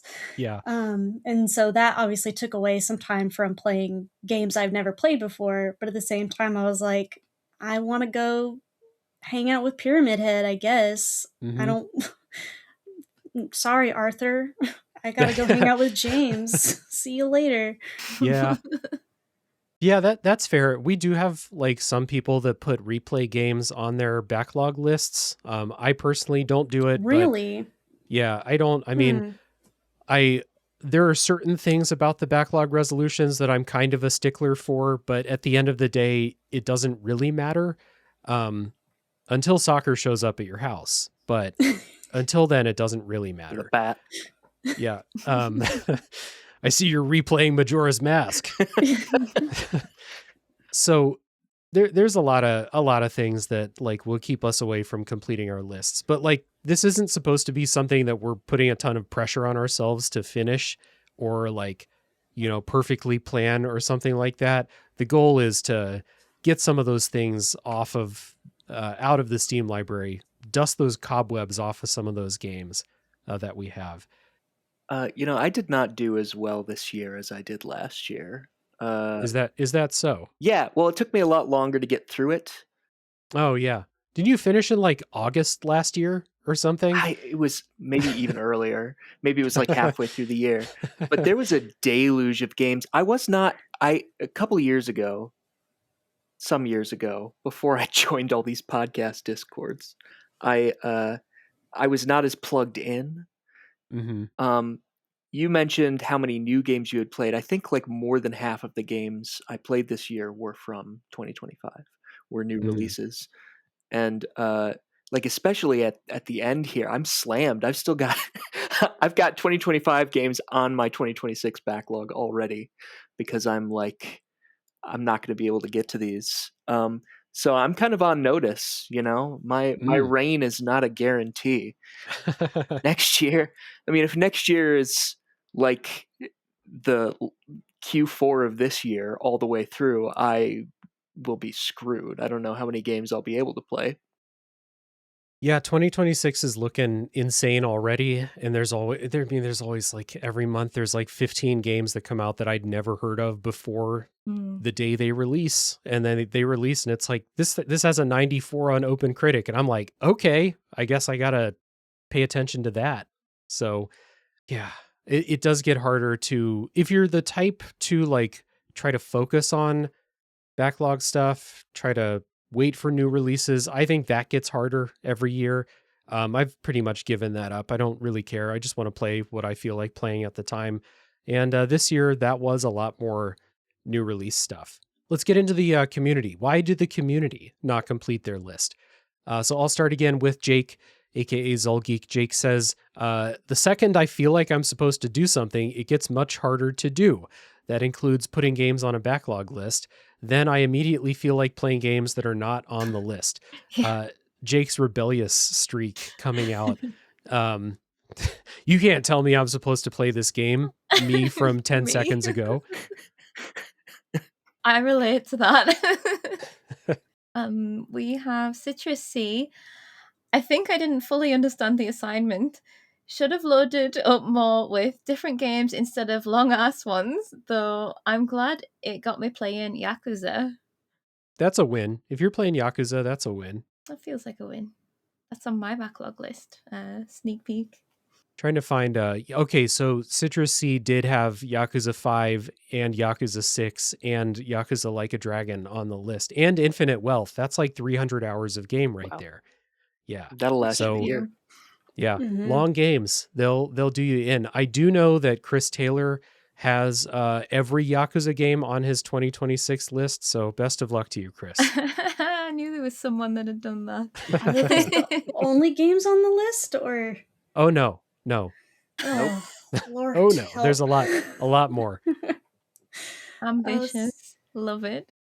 I think he's the only one that has a longer how long to beat count than mine right now. So I'm like, yeah, add more Yakuza games, please. Let's see, we've got a backlog, Adam. I forgot I made the list. When I eventually remembered, it turned out I had started 12 games on the list and finished 4 of them, out of 36 total on the list. Evidently, I got distracted by a lot of different games I wasn't expecting to play when I initially made the list. It's been a good year for games with a lot of unexpected gems. Yeah, absolutely. I love also that he made the list, forgot about it, and then turned out he was playing a bunch of them anyway. Like, good job. I think that's pretty nice that your brain is still on track, but easy to get distracted for sure. Matt, aka Stormageddon, says so many reasons. For one, I had way too many games, 35 games, madness. I also put like 3 or 4 RPGs on there. What was I thinking? I also just took on much more this year, content creation wise, which is great for me and my podcasts, but terrible for my free time. Yeah, I know Matt started writing reviews this year, 1 a month, which that'll cut into backlog time. Yeah. So like for brand new release games. So very cool for Matt. RIP to their backlog. I was going to say, that's got to add a whole other element because, like I said, I don't have like a podcast or any kind of content stuff I've got to keep my eye on. How many of the games that you play for the podcast are actually on your backlog for the year? Do you take that into account? For me, I want to say there's probably like, so I probably did 50 games in 2025 on the podcast. I did very few, if any, like break episodes, which I different conversation, but I'm going to have more break episodes, more off week episodes next year. But I want to say probably at least like 15 of the new releases were on the podcast. So, and then there's a bunch of stuff that like didn't come from my backlog list. So yeah, maybe like 30%, 40% were on the backlog list. The one thing the backlog list is really good for is helping me find guests. Because if I message somebody and I'm like, hey, it'd be really cool, come on the podcast. I would love to have you here. And they're like, okay, what game? And I'm like, here's a list of 40. What grabs your attention here? And so there were some like Vagrant Story that Aiden, who is the guest on that episode, he singled that game out right away. So it helps me with that too. But I also don't want the resolutions list to be like, here's the podcast schedule, because That's it's fair. we try to avoid this turning into homework, and that's another way to turn it into homework, is to be like, here's, not only are these the games, these are the podcasts you're going to do for the whole year. But I do empathize with what Matt's talking about, because while I didn't do this a lot, I did get a couple of review codes this year in 2025. And anytime I get a review code, I like fast track that game. And so everything else gets pushed back. Because I don't want to take too long and have the publishers or PR think that I'm just, taking the free game and not doing anything. So pushes the other stuff back. Next, we have Silkanet, who says it was a bit of a dense list for any given year of new releases, let alone for 2025. I also choose what I play really on how I feel at the time, and some of them never hit that spot. Yeah. As we said, we make the list in January, and then come November, do we still want to play them? Who knows? So I definitely empathize with that. Trinity Nix says, first half of the year, I was motivated to stick to it. Then about 1 million new games dropped, so I went on my merry way. Never expected to get 100% completion. I was so lucky to have finished before most of the games I was interested in dropped. Yeah. Similar to what you said, though, as well, about like if you made a different list halfway through the year, then it would be different. It tracks. Let's see. Linka says, I didn't even expect to get through everything. I at least started about 3/4 of the games. I consider that a success, especially in this insanely busy gaming year gaming-wise. Which, I think there's something to be said for that. Like, I started all the games that are on my list. I just didn't finish all of them. You checked them out. Yeah, I think like there is a danger to be like, I'm completionist about my list first and foremost. And the most important thing to me is trying everything on the list, not necessarily like soaking in the experience or like really taking my time to enjoy it. But I got to check that thing off. But I do think the list is good for like trying a game out and being like, be a little bit quicker to be like, I don't actually like this. I'm going to stop playing it and play something else. Cause I normally finish basically everything that I play. I did that even before I started the podcast. So I don't know. It can help for some people to be like, actually, it's time to move on. I have these other things waiting for me if I'm really just not into this. That's very much what happened with me. Except I suppose just doing that is how next year's list ends up just being a continuation of the list that you never finished. That's the danger. Beware of that. Chris from the Retro Hangover podcast says simply, way less time this year. Yeah, that'll do it. Next is B. Williams DV says 3 100+ hour bangers. Was more of a positive. I didn't finish my list because I was finding games like Metaphor, Final Fantasy 15, and Octopath Traveler that I wanted to spend more time with. Also, I'm a JRPG guy, so short games are typically not a thing on my backlog. I relate to that very much. If I wasn't strategizing a little bit with my list, I might just put like 30 RPGs, because that's generally what I really want to play anyway. Just, I'm going to fudge the numbers and not put Morrowind on my list, even though I really want to play Morrowind again. And, Dragon Quest games and more Final Fantasies and stuff like that. That's how you get a how long to beat total of like 3,000 hours or some shit. So yeah, definitely feel that.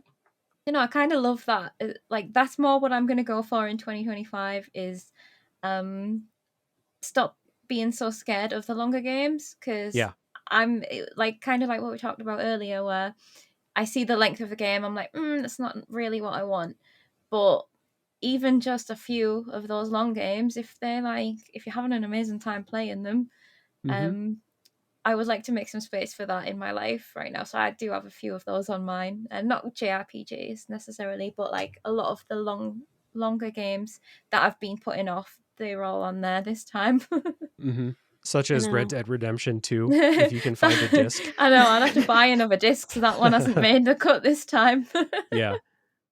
That's interesting you brought up that like they're all kind of different, because I have a handful of games that are longer, but they're they're all pretty different. Because I've got like Elden Ring. Mm-hmm. I have like the Great Ace Attorney that I started. That I was like, how is this game this long? It's essentially just a interactive visual novel, but it's really, really long. Yes. And then I have like the Hyrule Warriors, like the time one where they go back in Breath of the Wild time. Change it all. Yeah. Yeah, where it's like I have like 40 hours in, I just haven't finished, but they're all long, but they're all different. I don't have a single RPG on there, except for I guess maybe Elden Ring. Is Elden Ring an RPG? Oh yeah. It's also the longest game ever, so I'm already 100 and odd hours into Elden Ring, and it's on my list this year. I didn't put it on last year because I just had a feeling I wouldn't be fancying anything difficult last year, and I was right. But this year I'm like, I've had my chill year. I'm starting to feel like I need to finish this game. So we'll see. I've put it down as 100 hours because it'll probably, even though I'm 120 hours in, it will probably take me another 100 hours to finish that game. It's a big one. I can see that. Yorkie says, I discovered that I am far too spontaneous with what I want to play at each moment. That is very fair enough. Fair. Like, don't deny yourself that. Yeah, 100%. So Yorkie's comment there about being more impulsive kind of takes us into the next section, which is approach for making our 2026 list and advice for people who want to join us for the first time and make a backlog list. We've talked about the reasons why, again, most of us did not complete our lists, and generally we're okay with that, but we put these games on our list for a reason. We do want to play them. So what are we taking into 2026? What did we learn? Are we going to learn our lessons? We'll find out next year, but no. What did we learn? And then if anyone is going to join us, what advice would we give them?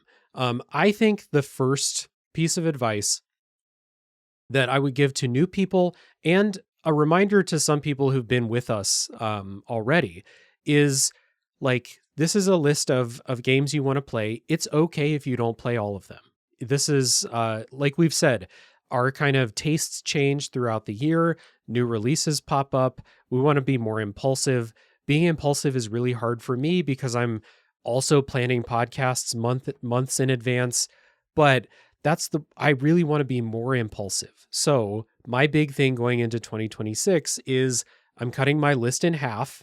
I have 21 games on there right now, and I want to leave room to be more impulsive, leave the possibility that I'm not going to play all of them, and generally remember that just because it's not on your list doesn't mean you can't or shouldn't play it. You should play something if you're like, man, I really want to play Katamari Damacy. It's not on my list though. Fucking play Katamari. You're going to have a great time and you're not going to regret going off list. I think that's my main things, basically. Yeah. So. Yes, exactly. Soccer's going to be busy.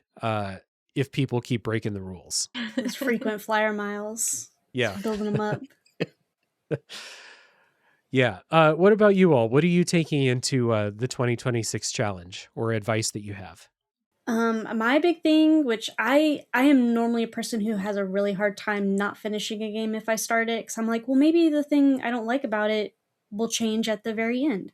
Mm-hmm. Maybe I just need to put in like 30 more hours and then I'll love it at the very end of it. And sometimes that works, and sometimes I'm just like, wow, we only have so much time on this planet, and I just spent 30 hours playing a game I ended up hating. So I say, what game? Throw it under the bus. Yeah. But just quit. Just hit the bricks. If you don't like it, like, that's right. It's okay to say no, because there are just too many games. And I mean, quitting a game, you can always come back later. Just forget about it on the backlog. Move on to something else, because, you know, kind of like me, my poor Red Dead Redemption 2, like, there's a reason why I haven't finished it, and it's because it's not a game I actually want to play anymore. So just, you know, don't be a hero. Quit. The frontier will be there for you when you're ready for it. And to remember that there will be new games coming out. Like, these are the games you're starting with, so leave yourself a little bit of wiggle room, because they're, even like I don't have that much on next year's docket that I'm excited about that's coming out, except for like Control Resonant. Mm-hmm. But, like you said, there's going to be like weird shadow drops of, some game you've never heard of, and then you become obsessed with, and suddenly it's been a month or two and you haven't looked at your backlog. So remember, that's going to happen. Mm-hmm. That's perfectly fine. And that's encouraged as long as you're playing stuff that you're excited about playing. I did that with Octopath Traveler 2, which is another of like the longest games ever. After about 10 hours, I was like, I really don't like this. And I'm not going to play 60 hours to see if it all comes back together at the end and in a way that I like, at least not right now. So, like you said, hit the bricks, put it on the shelf. It'll still be there if I feel like playing it again. So, That was actually something that I learned this year. I've had a really hard time walking away from games forever. Like I have that completionist instinct. It's one of the reasons that I don't do like trophy hunting. yeah. Is I'm like, I know that if I try to do that, then I'll go all out with it, and I won't be able to like play anything else. So I walked away from more games last year than ever before, and it's kind of an accomplishment. I tried some games and decided, no, I don't want to keep playing this, and put them down. I mean, that'll definitely help. I mean, like you said, Dave, short list, that's tried and true. Yep. If you do a short list of short games, you up your chances a lot. If it helps anyone, if anyone really wants to give me some competition, try alternating between a game that you're in the mood for and a game that you've been really meaning to play from your backlog. I did that for a good part of the year, and it was actually a really nice rhythm of new and old and different experiences. Mm-hmm. Also, like you're building in room to be impulsive in there because, like, I think it's like a really awesome feeling when like a new game comes out and you're like, that looks so cool. I want to play it right now. And you just fucking buy it and play it right now. Like it's so fun to do that. And I don't do that very often, but when I do, I rarely regret that. I'm still playing Sectori. I bought that the day it came out because I was like, I have to play a new Geometry Wars. I got to play that. And I'm having a great time with it. So even with all the other shit that I have planned, leaving room to make an impulse choice, it's helpful. It's just good for you. You'll have more fun with it that way. Yeah, I agree with that. I want to like echo that. Well, I want to echo that. Before the spreadsheet opened, my approach was going to be leave space for new games, leave space for PS Plus games. Actually, that was another big one that I did, which I shouldn't do. I'll get wrong for, but I didn't play some games that were on PS Plus that I wanted to play because they weren't on my backlog list. Like, I know it's silly, but that's just, I don't know, that's what happened. That's So brains. Our brains are cool, aren't they? exactly. So like I actually kept track on my backlog list. I was like, I'll just put them on next year's. So 3 games that I wanted to play got released on PS Plus Essential, so like that's fine. But on Extra, there was 13 games that I wanted to play just on PS Plus. Like I'm never gonna run out of games. Yeah. So like I know that if that happens again in 2026, then like I'm just not gonna have time again. So leaving a bit of space for that is what I wanted to do, as well as like more co-op games that I don't know that I'm going to play yet. I've been doing some tabletop games and board games as well, so that eats a bit into my gaming time. Demos as well. Like I love having a demo day, but that I don't have time to play other games if I'm playing demos. So like leave space for all this other stuff. It is echoing what you have said, but there's so many other things. You don't need to fill every hour, except then the spreadsheet opened and then I just put every game that I actually want to play in, and it ended up being, I think it's at like nearly 1,000 hours right now, so I may have some cutting down to do. You've got A lot time. of game. Yeah, but the other piece of advice, no, not advice, but the advice for myself, I suppose, is don't do what I did last year, which was only add games that I want off my backlog. I think playing games to tick them off your backlog is an entirely different thing to playing the games that you want to play. And I didn't realize there was such a difference in that until I've come to make this sheet, and I'm like, oh yeah, I'm so excited to play all of these games. Like, I can't imagine myself actually dropping most of them. If I do, it's fine. But I'm like, I'm feeling, whereas my other list was like, I can't wait to get these off my list. This list is like, oh, I can't wait to actually play them. So don't fall into brain traps that I fell into. I would say pick the games that you that, like, if you think about it and think, oh yeah, I really want to play that, put it on. If you think, then think again, maybe. That's my advice. Yeah, you should definitely be like really excited about the stuff that you put on your list, rather than like, this is like, I got to take my medicine before I'm allowed to have fun. Yes, that's what my year was. I don't know why I did it. And one of you said, I forget, like leaving room for other stuff. I think Noob, you said like, more tabletop gaming obviously means less time to play video games. Like I read a lot more books in 2025 than I did in 2024. Yeah. So that cuts into game time. I'm happy with the decision to read more books, but obviously that means less game time. Instead of playing a game, I used to I would play a long RPG, or I would play like a visual novel type game, or like a Disco Elysium or something before bed, because it's reading, and reading makes me sleepy. And then I was like, I could just be reading books and not be staring at a screen right before bed. So I did that instead. So again, build in time for other stuff also. Like if you get too obsessed with checking off everything on the list, it's just going to dominate. Like, okay, I've got a half hour of free time. Let me make some progress in something from the list. Like, we don't want to get into that kind of mindset either. So most of us. Yeah. I know. It's a shame how many hobbies you can't do while gaming. That's why I constantly complain, where I'm like, I can't write and game. I can't draw and game. I can't read and game. You can't multitask while you game. Not unless you're unless you're playing something like that doesn't require your full attention. Yeah. Like I'm playing like some Madden games right now, and like Madden doesn't require my whole attention, but I'm also like not fully listening to the podcast I'm listening to when I'm playing the game. So like, tough to multitask. That's tough. Also, games are so fucking long. Like, why did we pick the longest time sink of a hobby? Why couldn't I have been a film guy? I watch a different movie every day.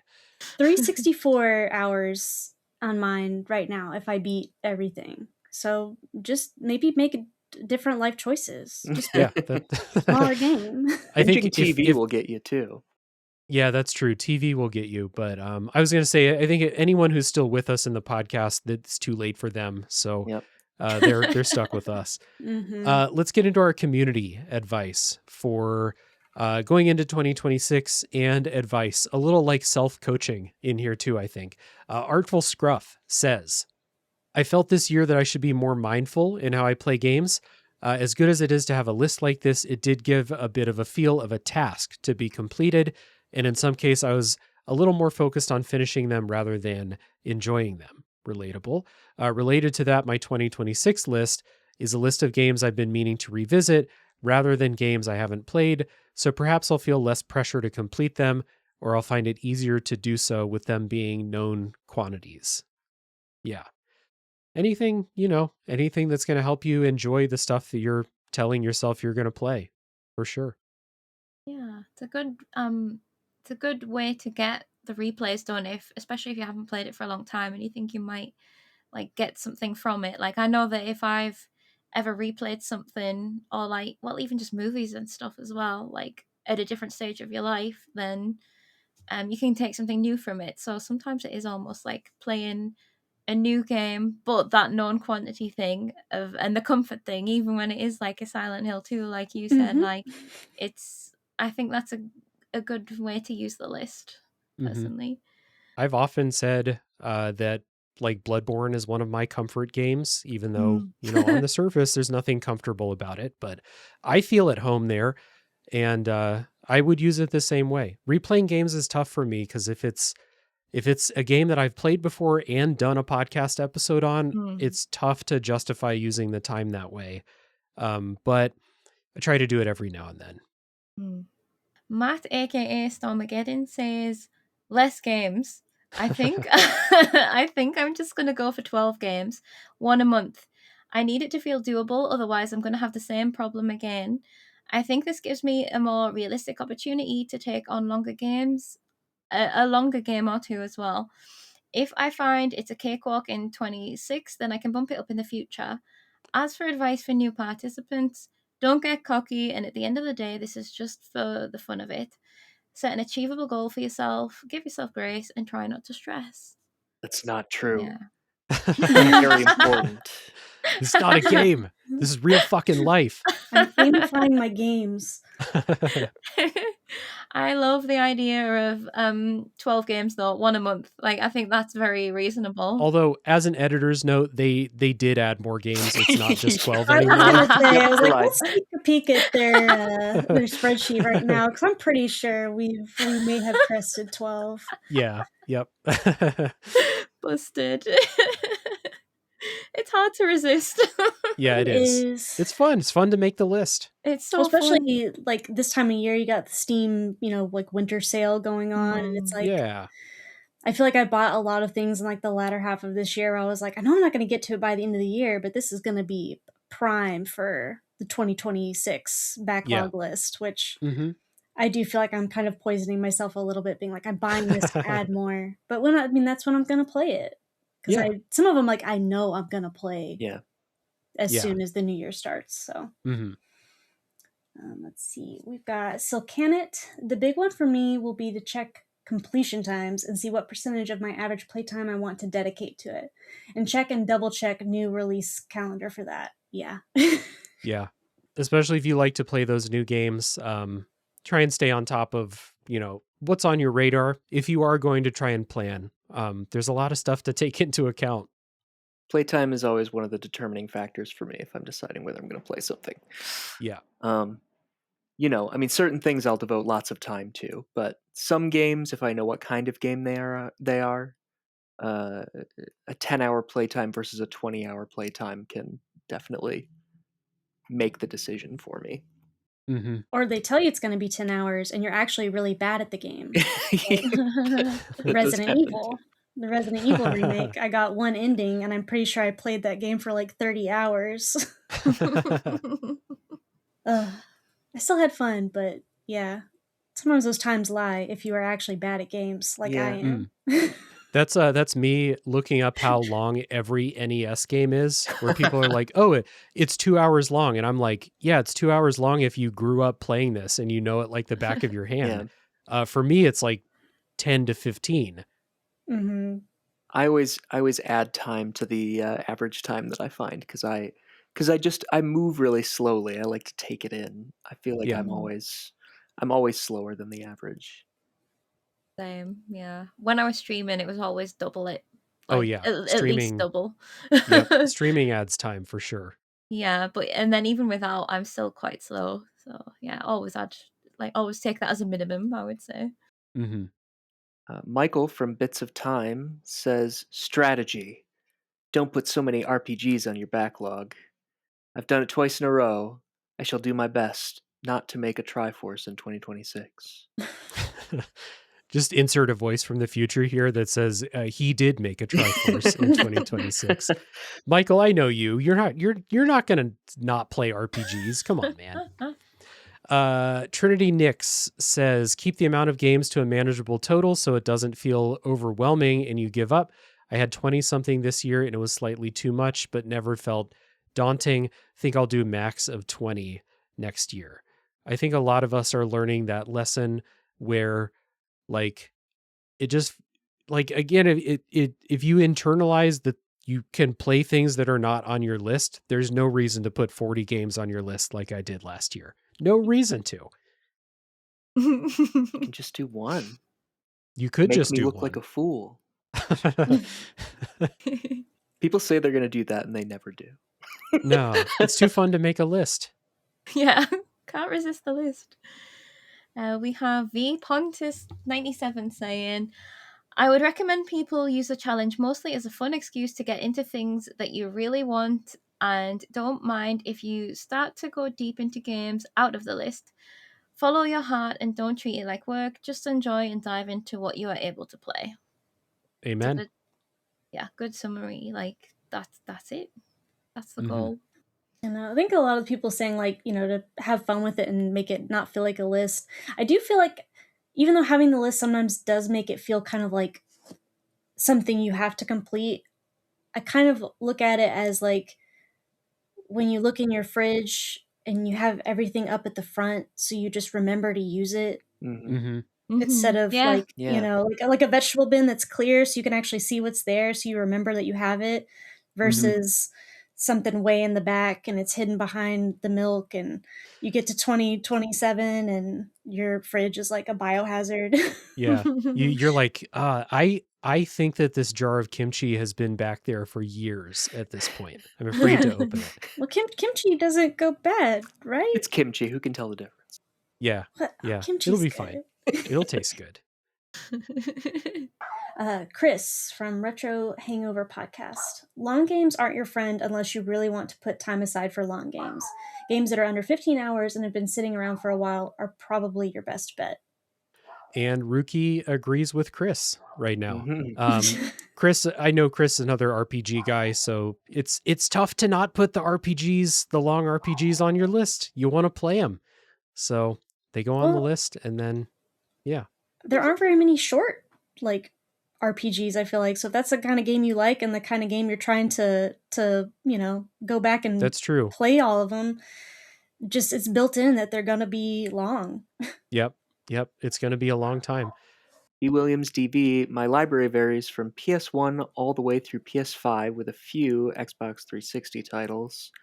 I need to do a better job of balancing new and older gen games.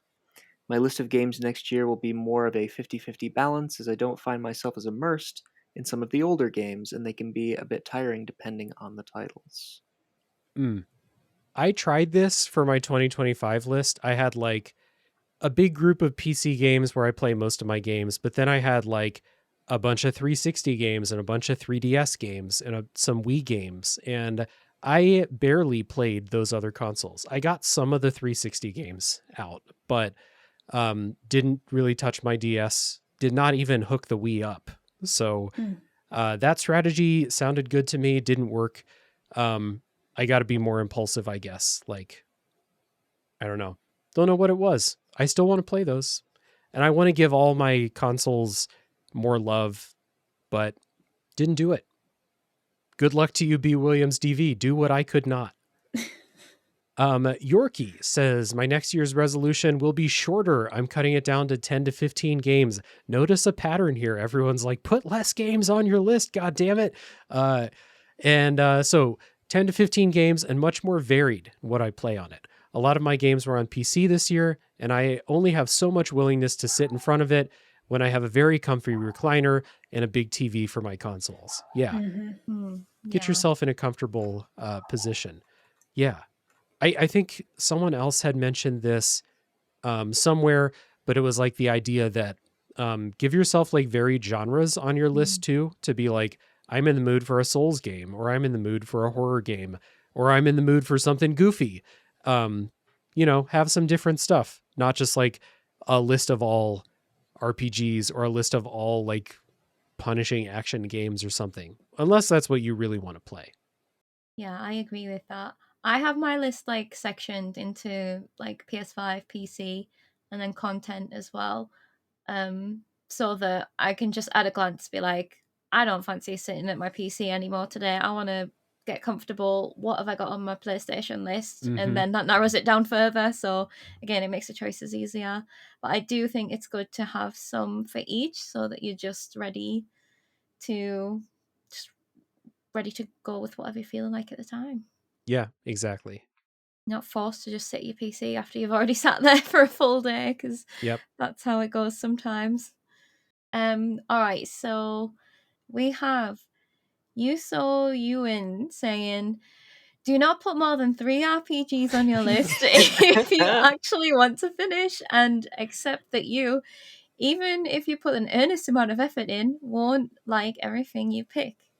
I think that's fair because it's about playing them. You don't gotta like all of them. It's just getting in there and trying them and see if you actually do enjoy them. Mm-hmm. And I think that like we probably will enjoy most of the things we put on our list because we've self-curated it. We know our tastes. All of us are pretty plugged in. We know what kind of games they are. So generally, I think most of us are going to like a lot of this stuff. But like, it does really suck if you're like, I am going to finish this and it's a long RPG. And then you find out you don't like it and you're like, fuck, I got to finish it. It's okay to just mark games as abandoned on the list. Like we've talked about it in the server, but like completions, if you're ticking a game off on the spreadsheet as completed, that means whatever it means to you. Like if you feel like you've played enough and you're like, I get it, I don't want to play anymore, mark it as complete. I don't care if you actually roll the credits for this particular thing.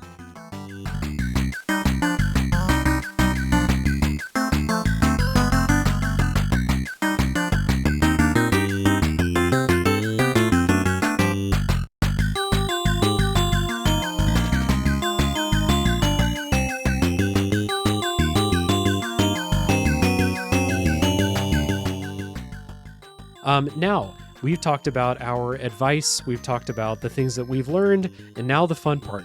We're making our 2026 lists. So the spreadsheet is up for anyone who wants to make a list. Again, you have to join the Discord server to do so, but there's an invite link for you down in the show notes. And before we get to our wrap-up thoughts here, let's give a little sneak peek for people. What's some stuff that we're excited about for our 2026 lists? Taylor, I'll throw to you first. What do you got for 2026? I've got Elden Ring on there, which I have started, but I'm just gonna start over because I got caught up in the hype when it first came out. I'd never played one. I picked a weird like magic build, and I did not do well, and so I'm just gonna go back in with a sword and have a good time. Hell yeah. And then I'm excited about a lot of stuff. I've got like Pathologic 2, which maybe I'll hate, but it looks really cool and I've been really excited about it. I've got Sorry We're Closed, which like between that and Crow Country and maybe one other, I feel like the kind of like retro like survival horror, like they're new but they look old kind of thing. Like I've played the demo for those and I'm excited to get them in. And I think the one that's kind of the biggest outlier, but I'm curious because one, it's short, and two, someone that I trust recommended it to me, is the Panzer Dragoon remake. Okay. Which I don't even know what I don't know what that game is. It was $2. I bought it. It's on my list and I will be playing it, but like, what is it? Panzer Dragoon's like a rail shooter, like a Star Fox or I've something heard good like things that. about it. Yeah. A rail I played shooter. Played the second one, Panzer Dragoon 2 Zwei. So Panzer Dragoon 2 if you speak German. Okay. They're fun and they're very short. I don't know much about the remake, but like it's guaranteed to be very different from other stuff you're playing. So hell yeah. I've heard the music's good and like the concept art for it looks great. I love a good arty game, so yeah. But yeah, hell yeah. that's what I've got. And I only have 15 games. It's the same amount I had last year, but a lot of them are shorter. So nice. I think so. There we go. I might be coming for your throne, Soccer. Watch out. Make some room. Yeah. Soccer, what do you have? It's lonely at the top. Yeah. What do we got? So I made a very fun realization while I was playing October games this year. I played Signalis, I think 2 years ago, and I played Crow Country this year, and I absolutely loved both of them. And I've always liked puzzles, but I was like, well, I've never played Resident Evil though. So that's like, I'm pumped to play Resident Evil. I've got that one queued up. And learning recently that Silent Hill was made by the Gravity Rush guy, has made me want to add that too. So I'm planning to do like the big ones, Silent Hill and Resident Evil. There we go. During Halloween season. Is that the original Resident Evil, like from the PlayStation? It'll be the original Resident Evil, but I think it's a remake. The remake. Yeah. The remake is incredibly good. Yeah. It's really good. Sold. Even more sold. Yeah, even more sold. My outside of my comfort zone game this year will be Doom 2016. I'm not a first-person shooter person in general, or a 3D shooter person, but there's something about it that seems, I don't know, I kind of like the style. I'm interested. We'll see how that pans out. And yeah, I already mentioned I've got a bunch of 2025 games that came out in like the last month that I just can't cram in and that I desperately want to play. So those are on my list as well. Yeah, there's basically like no chill months for game releases anymore, so there's never a break. You're always going to pile up new stuff you want to play. Noob, how about you? I have 2 games rolling over from my 2025 list. So one of them, Shadow of the Colossus, which I have been threatening to play it all year. And I still haven't finished it. It's because I'm doing... you've been doing photography in that, right? Yeah, I haven't even picked it up this year at all. I started my playthrough in 2020. I have 3 Colossuses left. There's 3 left. You got this.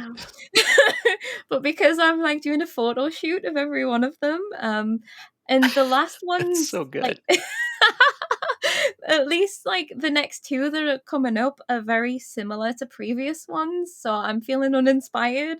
So I'm like, I know if I pick it up, I'm sure I'll find some photos that will look good, some angles and stuff. But I'm like if I can just get past those 2, then I can do like the finale and I'll have rounded out my series. But I found it very hard to pick that up. I still haven't done it, so next year I'll do it. You're averaging 3 colossi per year, so you've only got 3 left. There. So there you go. A little unsolicited advice: you should maybe remove Ball Pit and Balatro from your list, because those are life-sucking games. I'm already deep in Ball Pit. Oh boy. Yeah. It's too late. It's too late. They've already got me. And the other one is from this year that's rolling over is Baldur's Gate 3, which I just started 2 days ago. So I've got a way to go on that one. So that's the first half of your year shot. Yep. Yeah. So that's like should be half of my backlog already, but also I've got the PS Plus games that I mentioned. There's like 13 of them plus 3. So like Balatro is one of those. Crow Country's on there. There's a good few things. Banishers, Ghost of New Eden, is that the name? Good game. Yeah, I was like, I really want to play that after seeing you guys play it. So there's a few there. Then Elden Ring is rolling over from like, it was nearly on this year's list and I didn't, and I want to finish it. And then I also want to play Yakuza 0 because I've had that for a few years and I need to see what it's all about. What's it, Fridays? What is it about Fridays? I don't know. There's something to do with Fridays. Oh, yeah. And then not finally, there's a whole bunch more stuff, but the other like exciting one is I'm going to get Claire Obscure Expedition 33 for Christmas, so I'll finally get to play like a newer game that has been very hype that I have no idea what to expect from it except like excellence and French fantasy, so I'm excited for it. Embrace the French fantasy. Exactly, yeah. Exactly. If we've learned anything, you're taking the lesson to heart. You're embracing France. I am. So, hell yeah. And then for me, I've got some holdovers from last year's list that I still want to put on the list and play. Gravity Rush, Drakengard, and Marvel's Midnight Suns. I know I'm going to like Midnight Suns. I just need 60 hours to play it. So that'll happen one of these days. And then some new stuff on the list. Panzer Dragoon Saga, which is probably most famous for just being outrageously expensive if you want to buy a copy of it for the Saturn. I want to play it and see how the game is. No one talks about it as a game. They just talk about it as an expensive collector's item now. So I'm going to try that. Armored Core 6, like I said, I picked that up. And Quest 64, which I picked up at my No, local game store. really? Oh yeah, got to play it. Want to check it out. I picked up a cartridge not long ago, and I have this, I have this old ass TV back there. Time to put it to use. Big Plug in the N64 and play it. big win for that So- Blue Sky account. Yeah, big win for Mike. Shout out to Mike. So I have I guess I have 21 games on my list. Probably fewer very long games, except for Dragon Quest 11, which I'm playing right now. But I'm not going to finish it before the end of the year. And UFO 50, which could be 10 more hours. It could be 100 more hours. Who knows? Because that has entire RPGs within it. So, but I love it. I want to finish UFO 50 and figure out how the hell I'm supposed to podcast about that game. But that's my problem, not yours. Yeah. So Good Can you luck put to each ya. of the 50 games on your backlog list? Does that work? that would be a nice way to pump up the stats. But some of those games are really hard. Like I'll never beat some of those. So who knows? But yeah, some sneak peeks for our 2026 lists. And the cool thing about the spreadsheet is you can go look at people's lists if you're curious. And a couple of people in the Discord have put together a tab that like collates every game that's listed and sees what common games there are, because some people have expressed interest in like, hey, if like 4 or 5 of us have a game on our list, let's all play it at the same time or try to, and have a community playthrough similar to what we did with Heaven's Vault this past year, because that was a ton of fun. And so we have some closing thoughts. We'll give our closing thoughts, but we have some from the community. And I want to read one that is along those lines. It's from Dovetail, aka Eirik, who's the host of the Pages of Play podcast. Dovetail says, in theory, I love the anti-consumerism / game preservation bend of focusing on things you have and enjoying the rich history of games. In practice, it's tough not to always want to play the latest hotness. However, the playthrough of Heaven's Vault with this community is a great example of how this backlog thing can work. We enjoyed that game together. The conversations were mutually beneficial. It truly showed me the power of a community choosing to play a backlog game and engaging with each other about it, while broader gamerdom was focused elsewhere. I had a lot of fun with that Heaven's Vault playthrough, and Soccer, you were there too. We had an awesome time going through that. And it really enriched my understanding of that game when I went to podcast about it. So good. We had so many like things where we were like, okay, this happened in my game, this happened in your game, but like there's these 3 other things that people in the Discord said that Everyone played a completely different game. basically, yeah, which is super cool. So Lenka has a comment kind of along those lines, Noob, if you want to take what Lenka said. Yeah, Linka says, I think it would be cool if, when a game appears on several people's lists, we try to play it around the same time. It probably doesn't make sense for time-consuming games, but for those that take 1 to 3 evenings, it could be fun. Yeah. I think something similar happened this year with Heaven's Vault. It did. Exactly. Yeah. It would be cool. I've thought about like instituting some sort of like games club in the Discord server. I think it would be fun. I just like, I'm in a bunch of Discords that already do that, and I can't keep up with them. So I don't want to like start one in my own server and be like, sorry, I can't play. If like other people want to do it, I'm happy to organize it and stuff. But maybe something from the backlog list, even if it's just 3 or 4 people being like, hey, let's all play. What's a game that's on the tab that has a lot? I know there's multiple people that have Quest 64 on there. So if people were like, let's all play Quest 64 and talk about it, I think that would be fun. Maybe we'll try and set that up. Yeah, that sounds amazing. I watched you guys play Heaven's Vault. I didn't own it or anything, but I was like, oh, this looks so good. Like, you all convinced me that it's like way higher on my wish list than it was before, because you just like had so much fun talking about it and seemed very worthwhile game. I didn't want to stop playing. Yeah. Yeah. With very little exaggeration, it's one of the coolest games that exists. So, Wow. yeah. That's incredible. Let's see. We've got a couple others. If Taylor and Soccer. Taylor, you want to take Matt and Soccer get Silcanet for the closer? Sure. Yeah. Matt, aka Stormageddon, thank you so much to Dave and the TFBL community for this. It's mostly a fun mostly a fun thing that I now look forward to every year. I was honored to be on the first episode discussing it and can't wait for more of the community to get to shine and talk about why they love it. Having a direction or goal has definitely helped me tackle more of my gaming backlog, and I look forward to doing more in 2026. There we go. Love to hear it. Love the community aspect, and love that people are getting a chance to play some of those things, like I've said a bunch of times. Silcanet, thank you for organizing all that and giving us a space to talk about it. And maybe one day we'll all have no backlog anymore. Parentheses, haha, who am I kidding? Yes, we Yeah. all Haha. we all look forward to the day when we all catch up and we don't have to play video games anymore. And we can go outside and breathe in the fresh air and bask in the sunlight Yeah, look at the sky, one of these days. the blue sky. Yeah. I I think like there's a lot of things that people do with these lists that are unreasonable, but the one thing that we've never said is that we're going to play all the things in our backlogs. That's just that's not going to happen. I think it would be a shame too, really, wouldn't it? Yeah. Like, I think that that's a really cool thing about, well, living now, is that we're always going to have a backlog, and that gives us options. And like, we don't have to spend the time playing those ones that we're not necessarily enjoying, or milk it for everything it's worth, like you had to back, not to assume how old everyone is, but back when we were younger.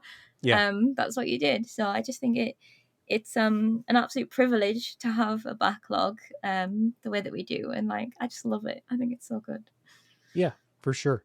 Always good to have stuff that you're excited about. That's, waiting for you when you finish the new thing. For sure. So, we will round this out with any closing thoughts that we have about this. Noob, how about I throw this to you first? All right. Just my closing thoughts. I feel like this year I've learned that, like, I can't really know what to expect with, I don't know where I'll be in a year's time. Like, I'm hoping for some life changes. Ever since I started like creating content and being more online with my gaming, I've always had my games that I play a little bit dictated by what's available to me. Basically because of like financial reasons. So like PS Plus and Epic Games and stuff is what dictates what I play, or like if I get review codes and stuff. However, like, I'm really working hard this year to change my life around, and by the time I'm making my next year's backlog, I'm expecting that it's just going to be full of all of the games that I really want to play now, like, because I don't have to pick from a pool that's already been decided for me. Yeah. So like, next year is going to be the year that I get all the like extremely exciting games for me that are on like the top 20 of my wish list or whatever. So next year's the year of the wish list, like the year after, sorry. Whereas this year, now is the time for me to play everything I'm super excited about that I already own. So I just like, that's kind of my thoughts, is like, just take what you've got, think about what your goals are with it, and it doesn't have to be the same for everyone, and just have fun. Like, and thank you, Dave, for like setting it all up, because it genuinely is like, I don't think you can understand how exciting it is for me to have so many other people have lists and like just enjoy taking things off with me. Like, it's so fun. So yeah, just thank you for hosting it all and setting it up, and like and it's fun watching it grow. Like, yeah. Absolutely. Looking forward to 2026 and 2027, the year of noob. Ooh, can't wait. Oh yeah. Yeah, I think for me, my big thing is just, it kind of made me appreciate a lot of the games I already have, kind of riding on that whole like anti-consumerism thing of like not feeling as much pressure to buy stuff right away, because I'm just like, I've got a lot of good games I could play now and not have to stress about like buying something that's new, which it's always nice to buy something new that you're excited about, but there have just been so many dang old games. Yep. So just kind of getting to dive back in and enjoy what's already there instead of putting so much focus on like what's coming. Because especially now, like they announce a game and you get excited, and then it's 10 years and then you get to play it. So I'm just like, you know what? I don't be sad. There's plenty of games to play until then. We will never run out of games, as we've said multiple times. Yeah. You know, I think 70% of AAA games are also about grief. Random thought. Just 70% of games in general. I don't have a lot to say. I guess bring it on. Yeah. Soccer welcomes all challengers. I have the feeling that I might have more competition this year. I mean, the more people join, the higher the chances that I can be overcome. So somebody is bound to join that has their shit together, right? You'd think, right? Somebody. Maybe that's not the audience you attract. I don't know. Maybe it's not. Yeah, maybe not. Okay. Well, for me, I'll just say that my main thing is that it's been really awesome to do this with the community and for all of us to get together and have something that we're like continuously excited about throughout the entire year. We all get excited about the new releases, but it's fun to get excited about that stuff that like, you know, the stuff that you bought 10, 15 years ago. And you're like, it's time to get excited about that again and play it. And to do it with the community together has been really awesome. When I first started it, I didn't know that it would be a thing that other people would like to do. I just thought it'd be fun to make a list and try and prioritize some games. And the way that it's grown has been really fun. So I'm happy to see what it's become. I'm happy to see people having fun with it. And I'm thankful for the three of you for joining me on the call to talk about it today. So thank you, Taylor, Noob, Soccer. Thanks for being here. Thanks so much. And yeah, it's just a lot of fun. And I really treasure the community in the Discord server that's formed up around the podcast and stuff. Even though I tricked some people into being there because I used to be like, you got to come in the Discord server to record with me. But that's not the case for a lot of people. And I'm really happy to see the community that's formed up. And this is one of my favorite things that we do. So for everyone who's still here, one more time, we'd love to have you join. Feel free to click that invite link for the Discord server down in the show notes. Hop in. We'll link you to the spreadsheet, make your list, and let's play some games. Let's have a good time. So, yeah. At the end of the show, as always, we do plugs. We're not all podcasters here, so plugs might be shorter than normal, but anything that we want to plug, anything at all where people can find you, any work that you do that you want to point people toward. Noob, I'll start with you. Tell people about the stuff that you do. I know you said you're on hiatus, but you've got your blog, you've got, your YouTube channel, you got a lot of stuff. So tell the people about it, please. Yeah, there's plenty of a huge backlog of content on there if you want anything else to add. Yeah, so I was a Twitch streamer, playing a lot of, a huge variety really, narrative games, indie games, AAA games, just catching up on different games really, anything that looked interesting.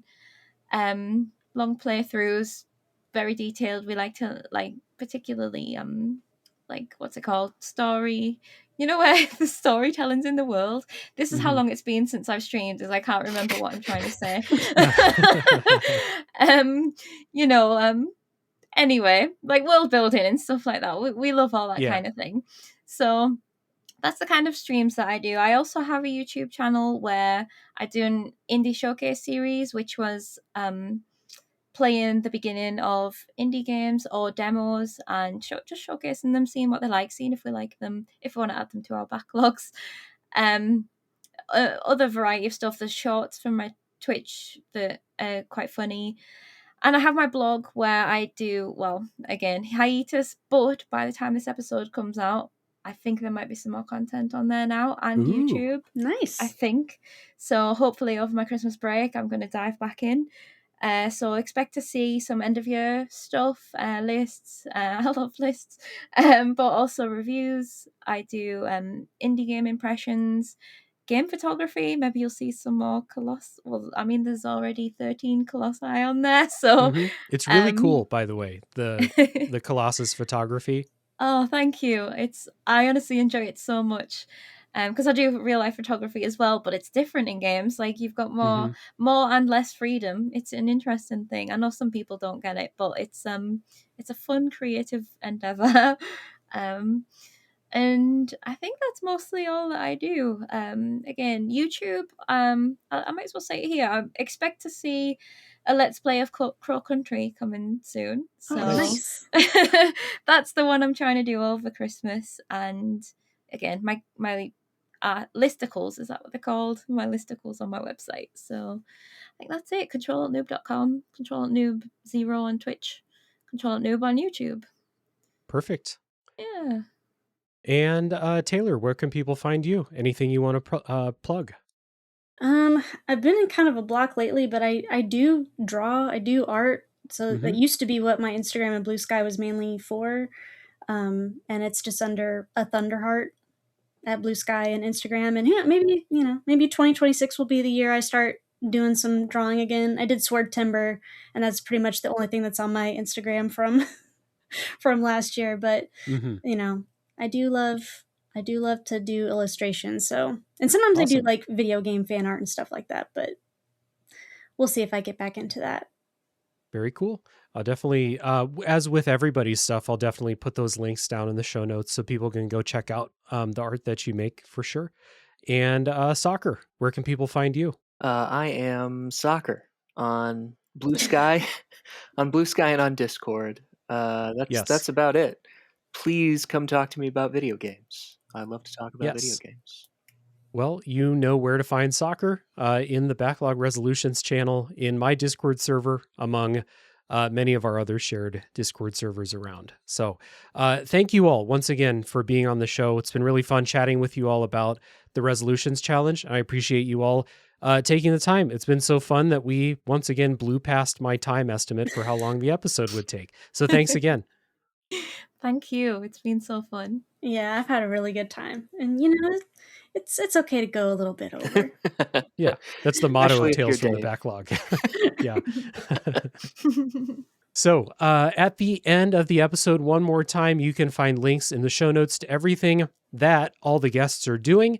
You can find a link to the Discord server where you can hop in and you can join the 2026 Backlog Resolutions Challenge. Come in and join us. We're having a good time. And I did the rest of my plugs at the top. So that is all for now. We'll get into the regularly scheduled game episodes coming up in January. Let me check what is coming up in January. I forgot my schedule. I can tell you all. Yes. So next week will be Crazy Taxi. And then I believe it will be Hollow Knight Silksong, and then Dark Souls 2. So look forward to those in January. Thank you all for being here till the end. You're my heroes. Tune in next week for the next game to come out of the Backlog.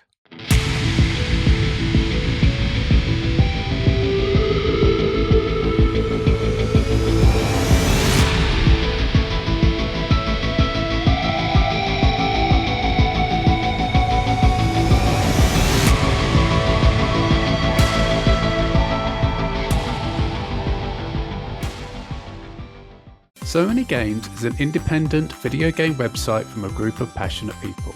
With a team of over 10 writers doing their bit for game discoverability, you'll surely find a game that will pique your interest. Our reviews delve into the main elements of the game and how they made us feel. With unbased but fair critique and AI-free writing, we hope to offer you a safe place to find out if a game is worthy of your time. But we also write articles from Steam Next Fest catch-ups to topics of interest from the gaming world. And we also publish written interviews from developers to voice actors on our bid to shine some light on the people behind our favourite games. But that's not all, as we also offer a monthly podcast interviewing developers, artists, composers, voice actors, and anyone else we can think of to come and talk about their experiences of making their latest or not so latest projects in real time. With a fortnightly newsletter to go on top of our offerings, there really is something for everybody. So what are you waiting for? Get on over to somanygames.co.uk and see for yourself all the amazing content that we have waiting for you. Video games are a unique medium. They can tell stories, Immerse us in strange, fantastic worlds. blur the very boundaries of our reality. But at the end of the day, video games are fun. Whatever fun is to you. I'm Jeff Moonen, And I am Matt, aka Stormageddon. and on Fun and Games, we talk about the history, trends, and community of video games. It's a celebration of all the games we play and all the fun we find within them. And there's so many more games out there, so we hope you'll share in that conversation with us. Fun and Games podcast with Matt and Jeff. Find us on certainpov.com or wherever you get your podcasts. And happy gaming.